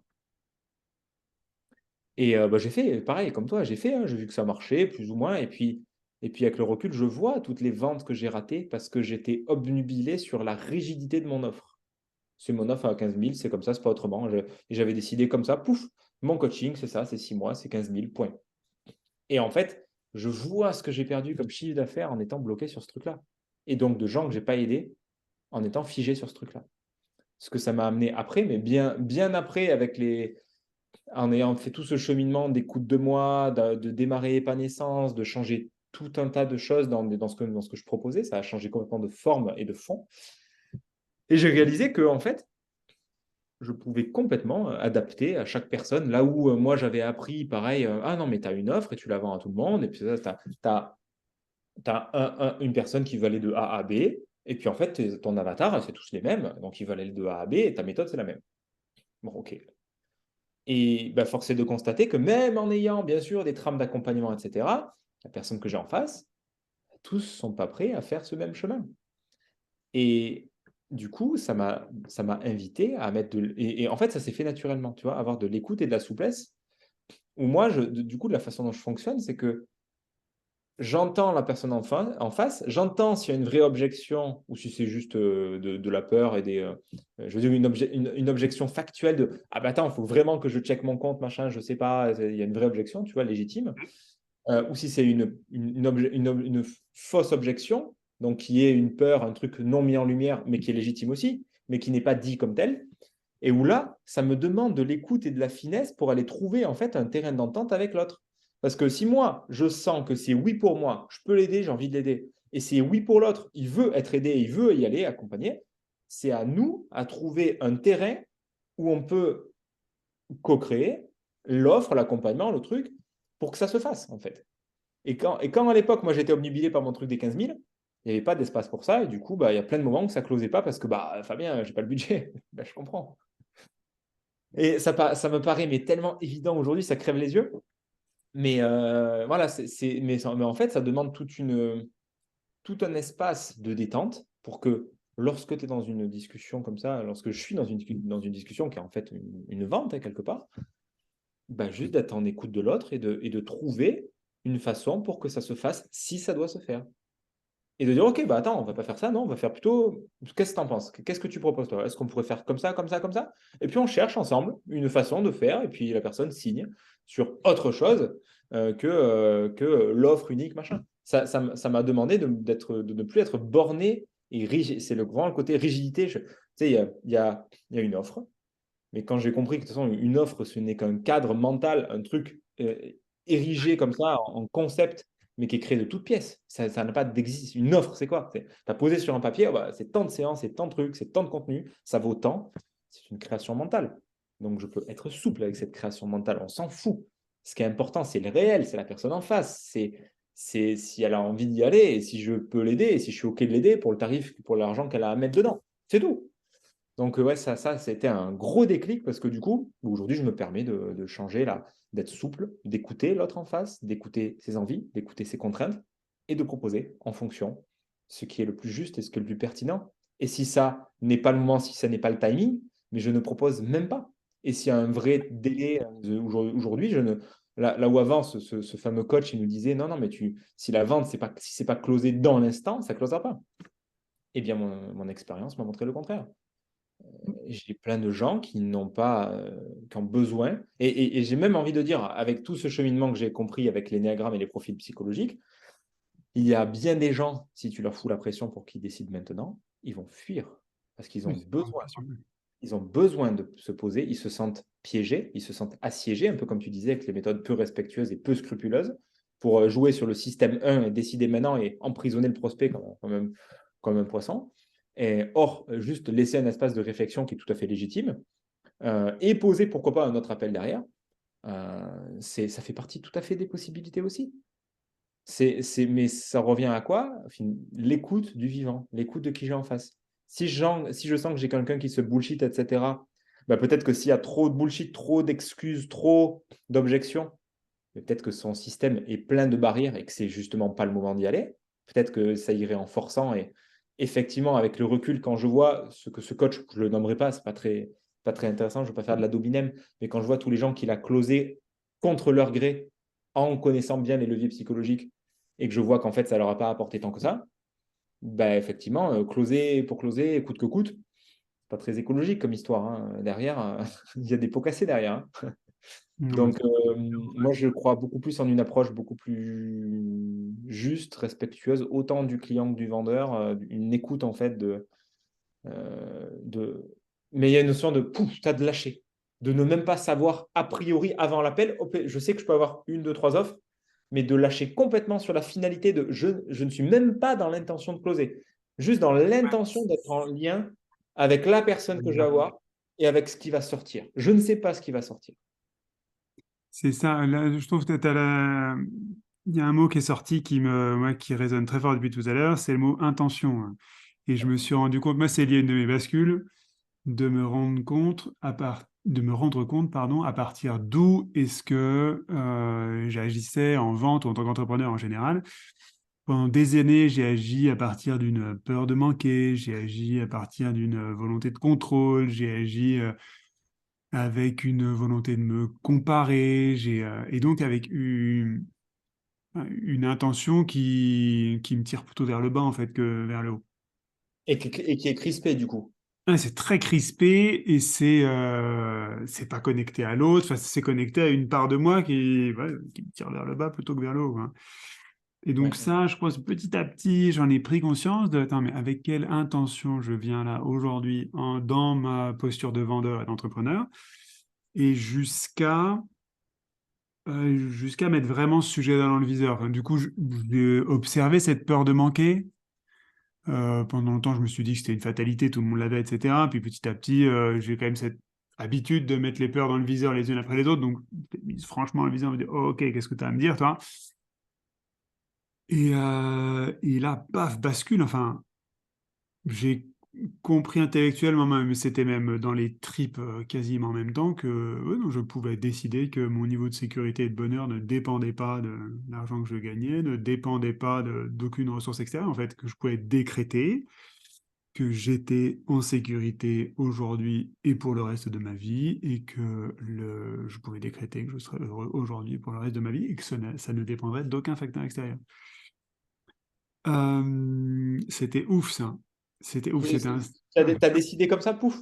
Ouais, ouais, bah c'était un moment où j'avais déjà pas mal travaillé les états de modifié de conscience, les états de transe auto-induits, c'est-à-dire où je sais pas si c'est arrivé au bon moment ou si c'était, enfin bref, il y a eu une synchronicité qui fait que schlac, ça a été intégré du jour au lendemain, ce truc-là, quoi.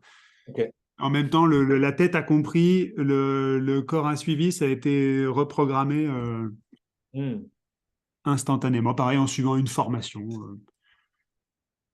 Je sais même pas si je la recommande en fait, parce que je pense que c'était vraiment la formation pour moi au bon moment, mais dans l'absolu, je suis pas sûr de vraiment la recommander cette formation. Et, euh, et dingue, et à Je- partir de ce jour-là, bah oui, j'ai pu entreprendre et vendre à partir d'une intention de lâcher prise totale, quoi, et une intention de connexion à l'autre. Et les résultats, c'était hallucinant. C'était Et un an, cette bascule-là, c'était dingue. tu as compris qu'en fait, la vente que tu faisais ou que tu faisais pas, l'argent que tu faisais ou que tu faisais pas, n'avait aucun lien avec la sécurité que tu ressentais ou pas. Ouais. Oui, comme si j'avais décrété. C'est Camus qui dit que on avait fait deux, trois citations. C'était un épisode citation là. Camus, le bonheur est un choix. Ok, Hmm. bon, ben en fait, maintenant j'en suis intimement convaincu. Avant c'était une conviction intellectuelle, maintenant je le vis quoi, dans mes tripes, dans mon corps. Je dis, ouais, effectivement, ouais, et la sécurité, je pense aussi, est un choix, quel que Hmm. soit ce qui nous arrive, quoi. Et c'est une espèce de prophétie autoréalisatrice, tous ces trucs-là. À partir du moment où j'agissais depuis un lieu où j'avais décidé que je serais en sécurité pour toujours, Hmm. il y a une abondance qui s'est déversée sur moi, mais un truc complètement ouf. Donc j'avais lu des choses comme ça dans les bouquins, dans mes formations, etc. On m'avait dit que c'était censé se passer comme ça, mais c'était ultra théorique. Ouais. Là, puis dans tous les pans de ma vie, vie pro, vie perso, mais ça a commencé à déverser de partout. C'est juste complètement fou, hein. Donc la grosse bascule, le fait de décider que mon niveau de bonheur et de sécurité ne dépend de rien ni de personne d'autre que moi, hein. Et c'est marrant parce que ces gestes, dans le chamanisme et dans les trans, on appelle ça des gestes de conscience. C'est tu vois, une petite bascule là où c'est infime en fait. Là, sur le coup, la bascule, elle est infime. Tu as juste l'impression tu avais le poids du corps un tout petit peu à droite et tac, tu bascules avec le poids du corps un tout petit peu à gauche. En fait, rien n'a changé, mais putain, tu as complètement changé de monde, quoi. Il y a tout qui s'est reprogrammé instantanément. Donc ça, ultra cool. et vertigineux. Un an plus tard, je suis toujours dans ce toboggan-là. Putain, c'est quand même, je n'en reviens toujours pas. Voilà. L'intention.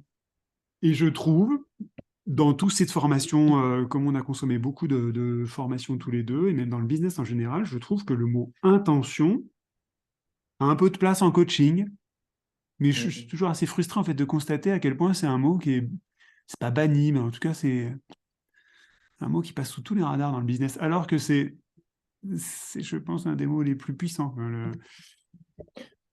Probablement parce que ça appartient à un paradigme auquel les vendeurs de formation n'ont pas accès et que c'est pas dans le.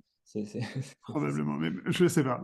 En tout cas, si je devais dire une manière avec laquelle j'ai reprogrammé tout ce que j'ai appris dans ces milliers d'heures de formation que j'ai suivies, ok, j'ai réaligné tout ça, toute cette matière-là qui sont finalement que de la logistique, des protocoles, des façons de faire, etc. Paf, j'ai réaligné avec mon intention profonde. Et là, putain, qu'est-ce que c'est bon, Ouais. qu'est-ce que c'est puissant. Hein. Là, c'est Ouais, cool. bah ouais, parce que du coup, tu fais plus à partir d'un endroit où tu penses que quoi que ce soit va remplir.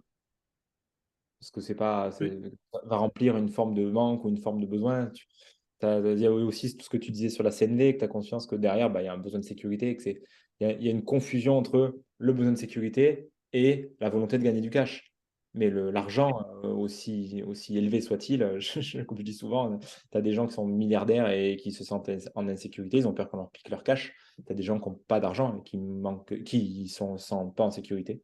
Tout comme tu as des gens qui n'ont pas de cash, qui se sentent en sécurité, et tu as des gens qui ont plein de oui. cash qui se sentent en sécurité. C'est bien que l'argent n'est pas en lien. Ça n'a aucun rapport, en fait.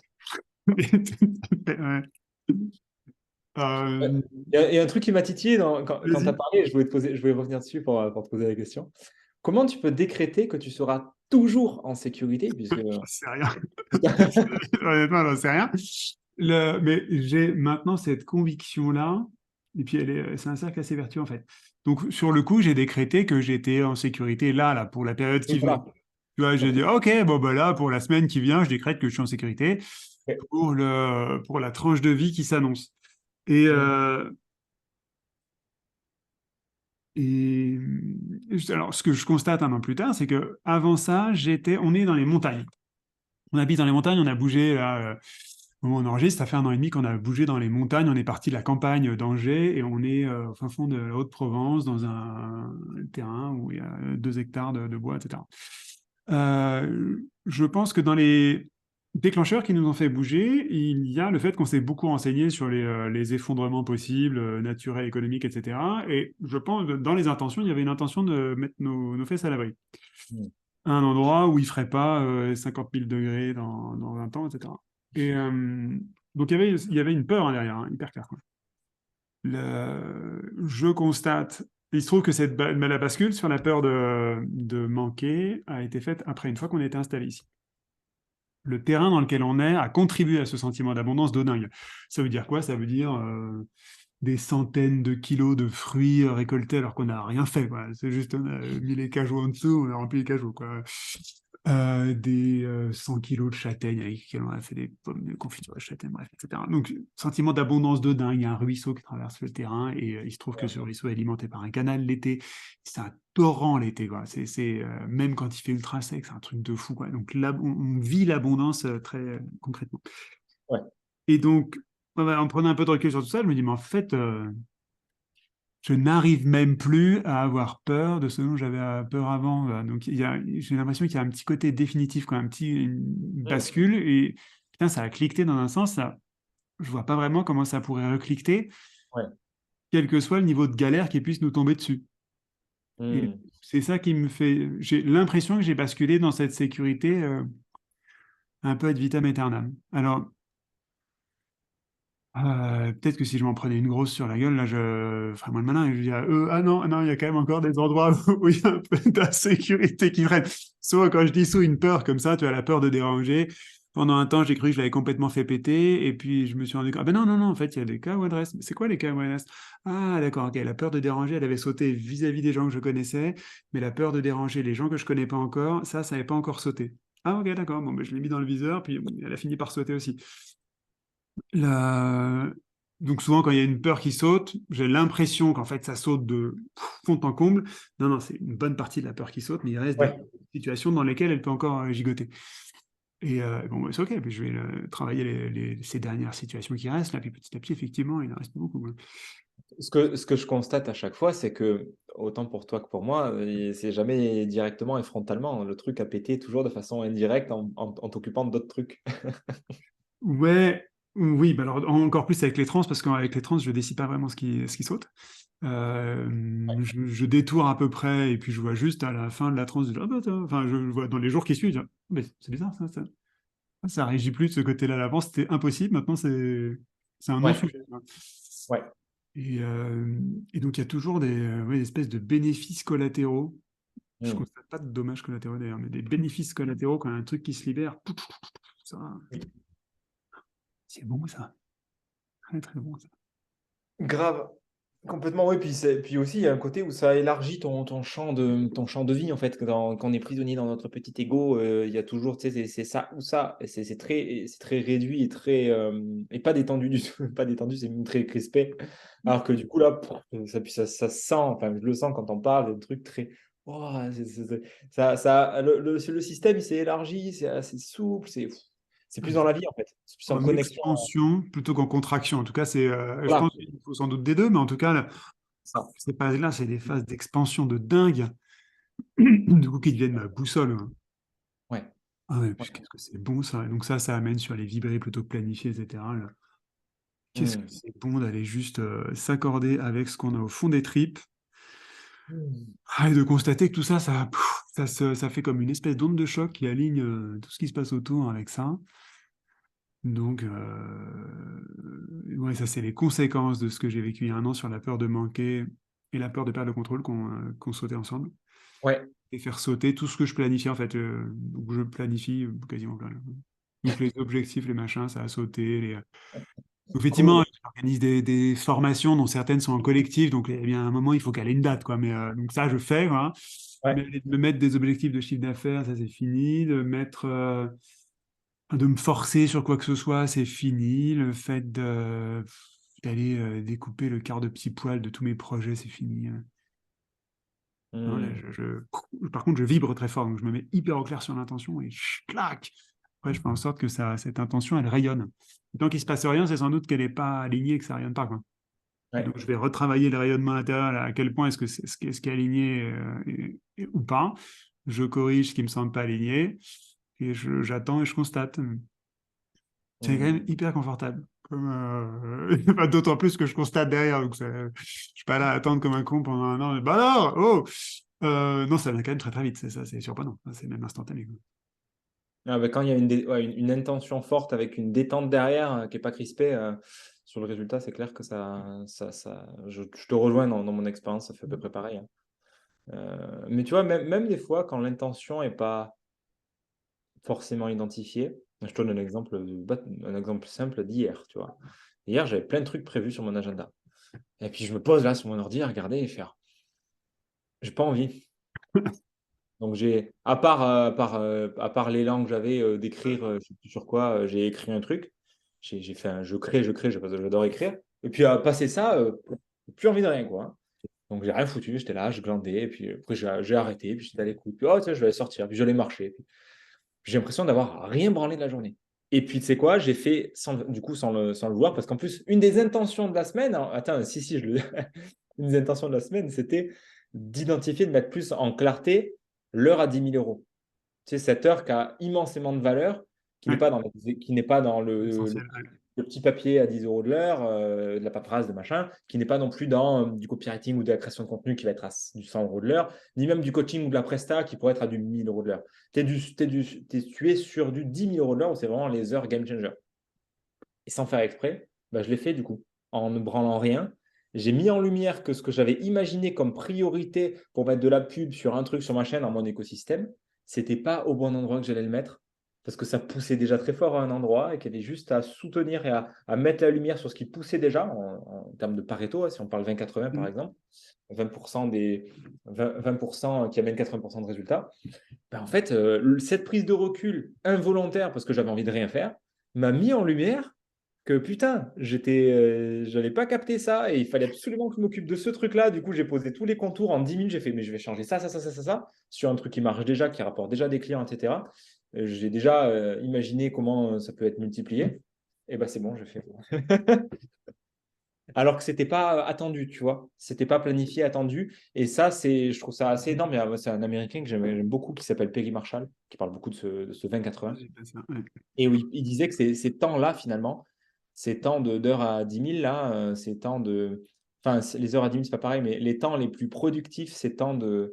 Comment on pourrait dire ça? D'inspiration divine, ou en tout cas là où tu as Ouais, vraiment les. de grande Quand connexion, tu es, quoi. quand tu es en connexion au cloud, le truc, c'est que c'est imprévisible. Tu sais pas ce qui se passe. Moi, j'étais même dans la journée, j'étais frustré, j'avais envie de rien. Mais j'écoutais ça, j'écoutais. Je me dis, ah bah écoute, je suis allé balader plusieurs fois dehors, j'ai pris mon temps. Mais dans cette écoute-là, finalement, ça m'a amené à dire, tiens, j'avais l'élan, je me dis, ah ouais, à un moment donné, tiens, je vais dessiner tout mon écosystème. Du coup, j'ai pris je l'ai, je l'ai juste ici. J'ai pris un petit papier, j'ai fait un petit écosystème, tu vois, de ce que j'ai en ce moment, de me dire, tiens, voilà, il y a ça, il y a ça, il y a ça, pour donner de la clarté. Et puis de ça a émergé spontanément. Ah ouais, clic. Mais c'est les moments où, en fait, c'est ça qui est magique, c'est que ces moments sont totalement imprévisibles.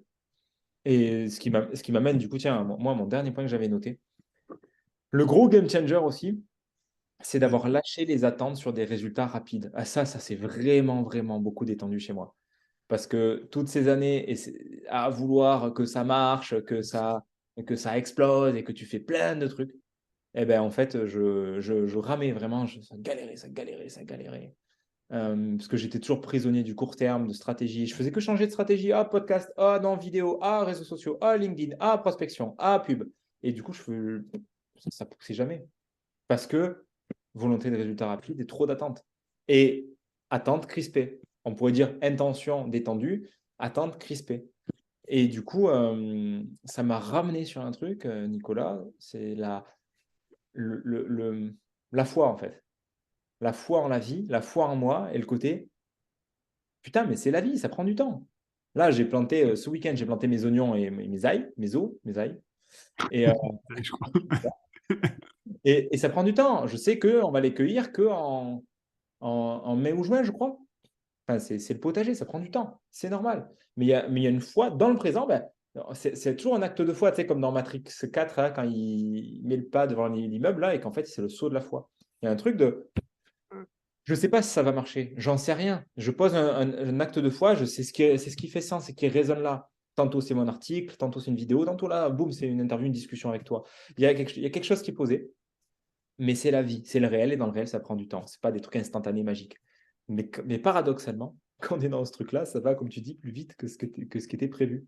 Et ça pousse à des endroits qui n'étaient pas prévus. Et je sais pas, il y a quelque chose d'incroyable là-dedans, mais c'est totalement incontrôlable, puisque c'est la vie. C'est comme l'eau, c'est essayer d'attraper de l'eau, c'est insaisissable, c'est pas possible. Donc, il y a vraiment un truc de détente par rapport à ça. Comment c'est arrivé exactement, je sais pas trop.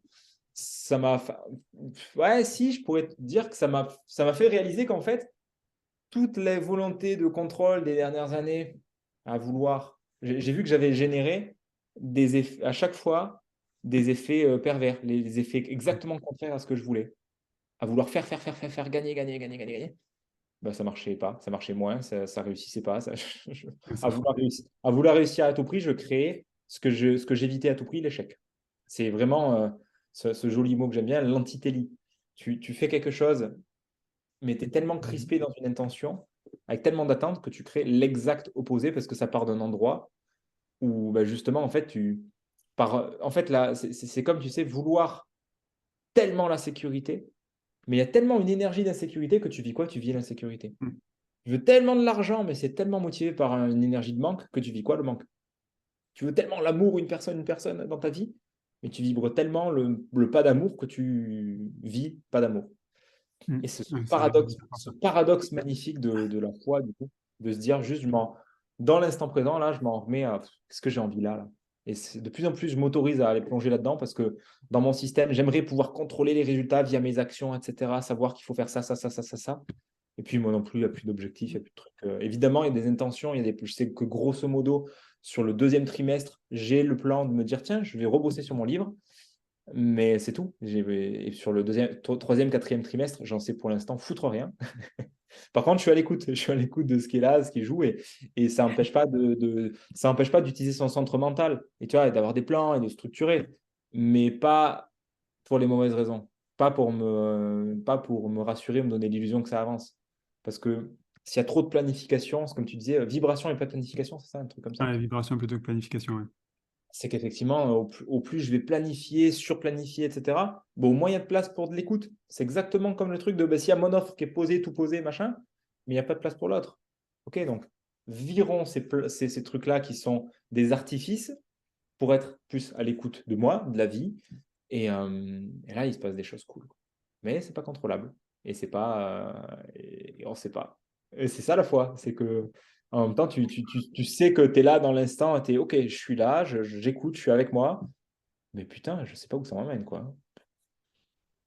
Ça résonne bien fort hein, avec mes recherches sur la physique quantique. La physique quantique explique ça très bien à vibrer plutôt que planifier. Je regarde là parce que je pense qu'on va avoir besoin de conclure en quelques minutes.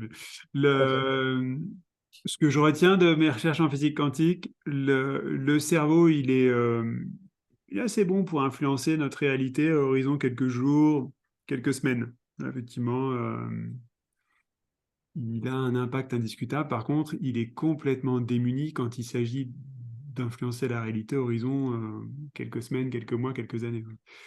Et ce que nous disent en tout cas les dernières recherches en physique quantique, c'est une espèce même de physique quantique 2.0, parce que les anciens de la physique quantique sont même pas complètement alignés avec ça, c'est que pour influencer à horizon quelques mois, quelques années, la vibration, ça influence. Ce qu'on vibre, ça influence un truc de dingue, ce qui se passe à quelques mois, quelques années, dans des proportions qui n'ont strictement rien à voir avec ce que notre cerveau peut influencer à quelques jours ou quelques semaines. Ça, c'est dingue. Et mes Américains, là, m'avaient transmis un mantra dont je commence à faire le tour. High intention, low attachment. Donc c'est exactement ce que tu dis, intention maximum, et j'avais pas de traduction en française. Je pense que je vais embarquer comme traduction crispation minimum. J'aime beaucoup cette notion de crispation. Intention maximum, crispation minimum, et je crois qu'en fait c'est le fil conducteur de tout ce qu'on s'est raconté depuis le début. Ouais, Euh, complètement, de détendre les zones de tension. C'est un truc que c'est un autre truc que j'ai pas dit, mais bon, il y a tellement de trucs qu'on n'a pas dit. C'est dans les arts martiaux. J'ai pratiqué 1 an et demi et j'ai fait une pause, mais je reprendrai un jour. Le systéma, un art martial russe, tout le sujet autour de ça. Les zones de tension. Des zones de tension qui empêchent d'être libre. Du coup, tu es crispé là. Et du coup, si tu prends une tatane quand tu es crispé, si par exemple tu te prends un coup là dans la mâchoire et que tu es tout crispé, est-ce que tu te détends, tu te fais défoncer. Si par contre tu es complètement, évidemment, une grosse patate ne te laissera jamais indemne, mais si tu es complètement à l'écoute et détendu et que tu suis le point, dégâts minimum. Donc là, cette zone de tension-là, ça m'a permis de le vivre. On parlait des centres instinctifs. excellent. Ça m'a permis de vivre dans les tripes le fait que, putain, quand tu es détendu, mais ça m'a changé tout mon. Et pas que dans les arts martiaux, du coup, enfin, là, je l'ai appliqué à toute ma vie, en fait, de voir que cette détente-là, c'est à chaque instant qu'on peut l'amener. Un petit trapèze tendu, une intention, une attente qui est crispée. Tout ça, on peut amener à tous les endroits. Et pour ça, ça demande de l'observer. Ça demande d'observer la tension pour savoir qu'elle est là. Et puis, pouf, qu'est-ce que je peux détendre, tu vois? Ah, ça, je peux détendre aussi. Ah, physiquement comme ailleurs, émotionnellement, psychiquement. Effectivement, c'est carrément le filigrane de tout ce qu'on s'est dit, puisque qui dit peur, dit crispation, dit contrôle, dit machin, c'est des endroits tendus. C'est des invitations à juste regarder, bah, tiens, pourquoi c'est tendu? Bah, alors, ah, bah, c'est quand même mieux quand c'est détendu. Ça coûte moins d'énergie en plus. Hyper cool. Est-ce qu'on se ferait un petit check-out? On s'est pas fait le check-in tout à l'heure, mais on peut se faire un petit check-out. Dans quel état on est là à la fin de Bah, cet écoute, échange? moi ça m'a bien rechargé. Je me sens ouais, je me sens enthousiaste et encore plus connecté à ce discours-là qui parfois, bah, évidemment, dans le quotidien, je ne l'ai pas toujours, hein. Il y a des fluctuations, il y a des montagnes russes, c'est normal, c'est la vie. Et là, ça me reconnecte vraiment à ce truc-là. C'est un sujet qui revient chez moi. La foi, l'espérance aussi, c'est d'autres sujets. Mais d'être connecté pleinement à ça et de me dire, comme tu disais, protéger ses fesses, machin, l'avenir. Mais on n'en sait rien. Mais dans l'instant, cette écoute dans l'instant d'une infinie sagesse, ça, c'est précieux. Et du coup, je me sens dans une forme de confiance, là, dans une forme de foi. Et, euh, et vraiment en joie de tout ce qu'on s'est dit, de tout ce partage, ça m'enthousiasme. Et toi? Cool. C'est Kao, j'étais ravi de cet échange, ravi du thème qu'on avait retenu, ravi de la préparation que j'en ai fait, parce que ça permet de faire une relecture de vie. J'adore faire ces exercices de relecture de vie, il y a toujours des pépites qui en sortent. Super cool, Ouais, puis très content de témoigner sur ces sujets qui marchent un peu entre les mondes de l'entrepreneuriat et des mondes plus perchés. ouais, Super content de témoigner là-dessus, de faire passer ce message-là. Ravi. Humblement, tu vois, avec nos expériences respectives, quoi, pas en mode donneur de leçons. Ouais, hyper content. ouais, carrément. Et puis, je trouve que c'est une bonne façon aussi d'écouter ce contenu. Bon, ceux qui sont arrivés à la fin, en tout cas, c'est dans ce truc de résonance, tu vois, de oh, ah, ça m'a percuté. Ah ouais, ça, j'ai bien aimé. Ah ouais, ça, c'est d'aller chercher, tiens, qu'est-ce qui est venu s'insérer dans le système de chacun. En tout cas, moi, j'ai pris beaucoup de plaisir à voir ce qui faisait écho dans ton histoire, ce qui venait me chercher, moi, dans mon système. Ce qui fait, ah ouais, putain, moi aussi. Ah ouais, intéressant. Oh ouais, putain, je vais mettre mon attention là-dessus. C'est vraiment intéressant dans les parcours, c'est ça quoi qui est précieux. Cool. Eh bien, comment est-ce qu'on rentre en contact avec toi si on a envie de papoter avec toi? Pour entrer en contact avec moi, epanescence.com, il y a un formulaire de contact, il y a, ça c'est la version simple, il y a mon bouquin en version entrée directement un peu plus dans le vif du sujet sur une option payante ou d'autres choses, epanescence.com, tout attaché, pas Evanescence, le groupe de musique, Epanescence, Epanescence, ou sur YouTube avec des vidéos. Et toi, Nicolas, où est-ce qu'on te retrouve? Moi, on me retrouve sur LinkedIn, Nicolas Aignon, H-E-2-N-I-O-N. Il y en a plusieurs, mais c'est le seul qui a comme nom de boîte Libérer la bête. Et puis on me retrouve dans ma newsletter une fois par mois maximum, une fois tous les 2 mois par là, dans lequel je partage plein de retours d'expérience de ce qui m'arrive. Et avec toujours pas mal de joie et pas mal d'alignement de ce qu'on me dit, de ce que je ressens. Ouais, Ça a été un immense plaisir. Je carrément. t'envoie un gros câlin. Je vous envoie un câlin à ceux qui écoutent jusqu'à cette toute dernière minute. Merci pour votre temps. Et C'était un puis, plaisir, Nicolas. Bonne fin de journée à toi et à tous et à toutes. Salut. salut à tous. Merci Fabien. Ciao.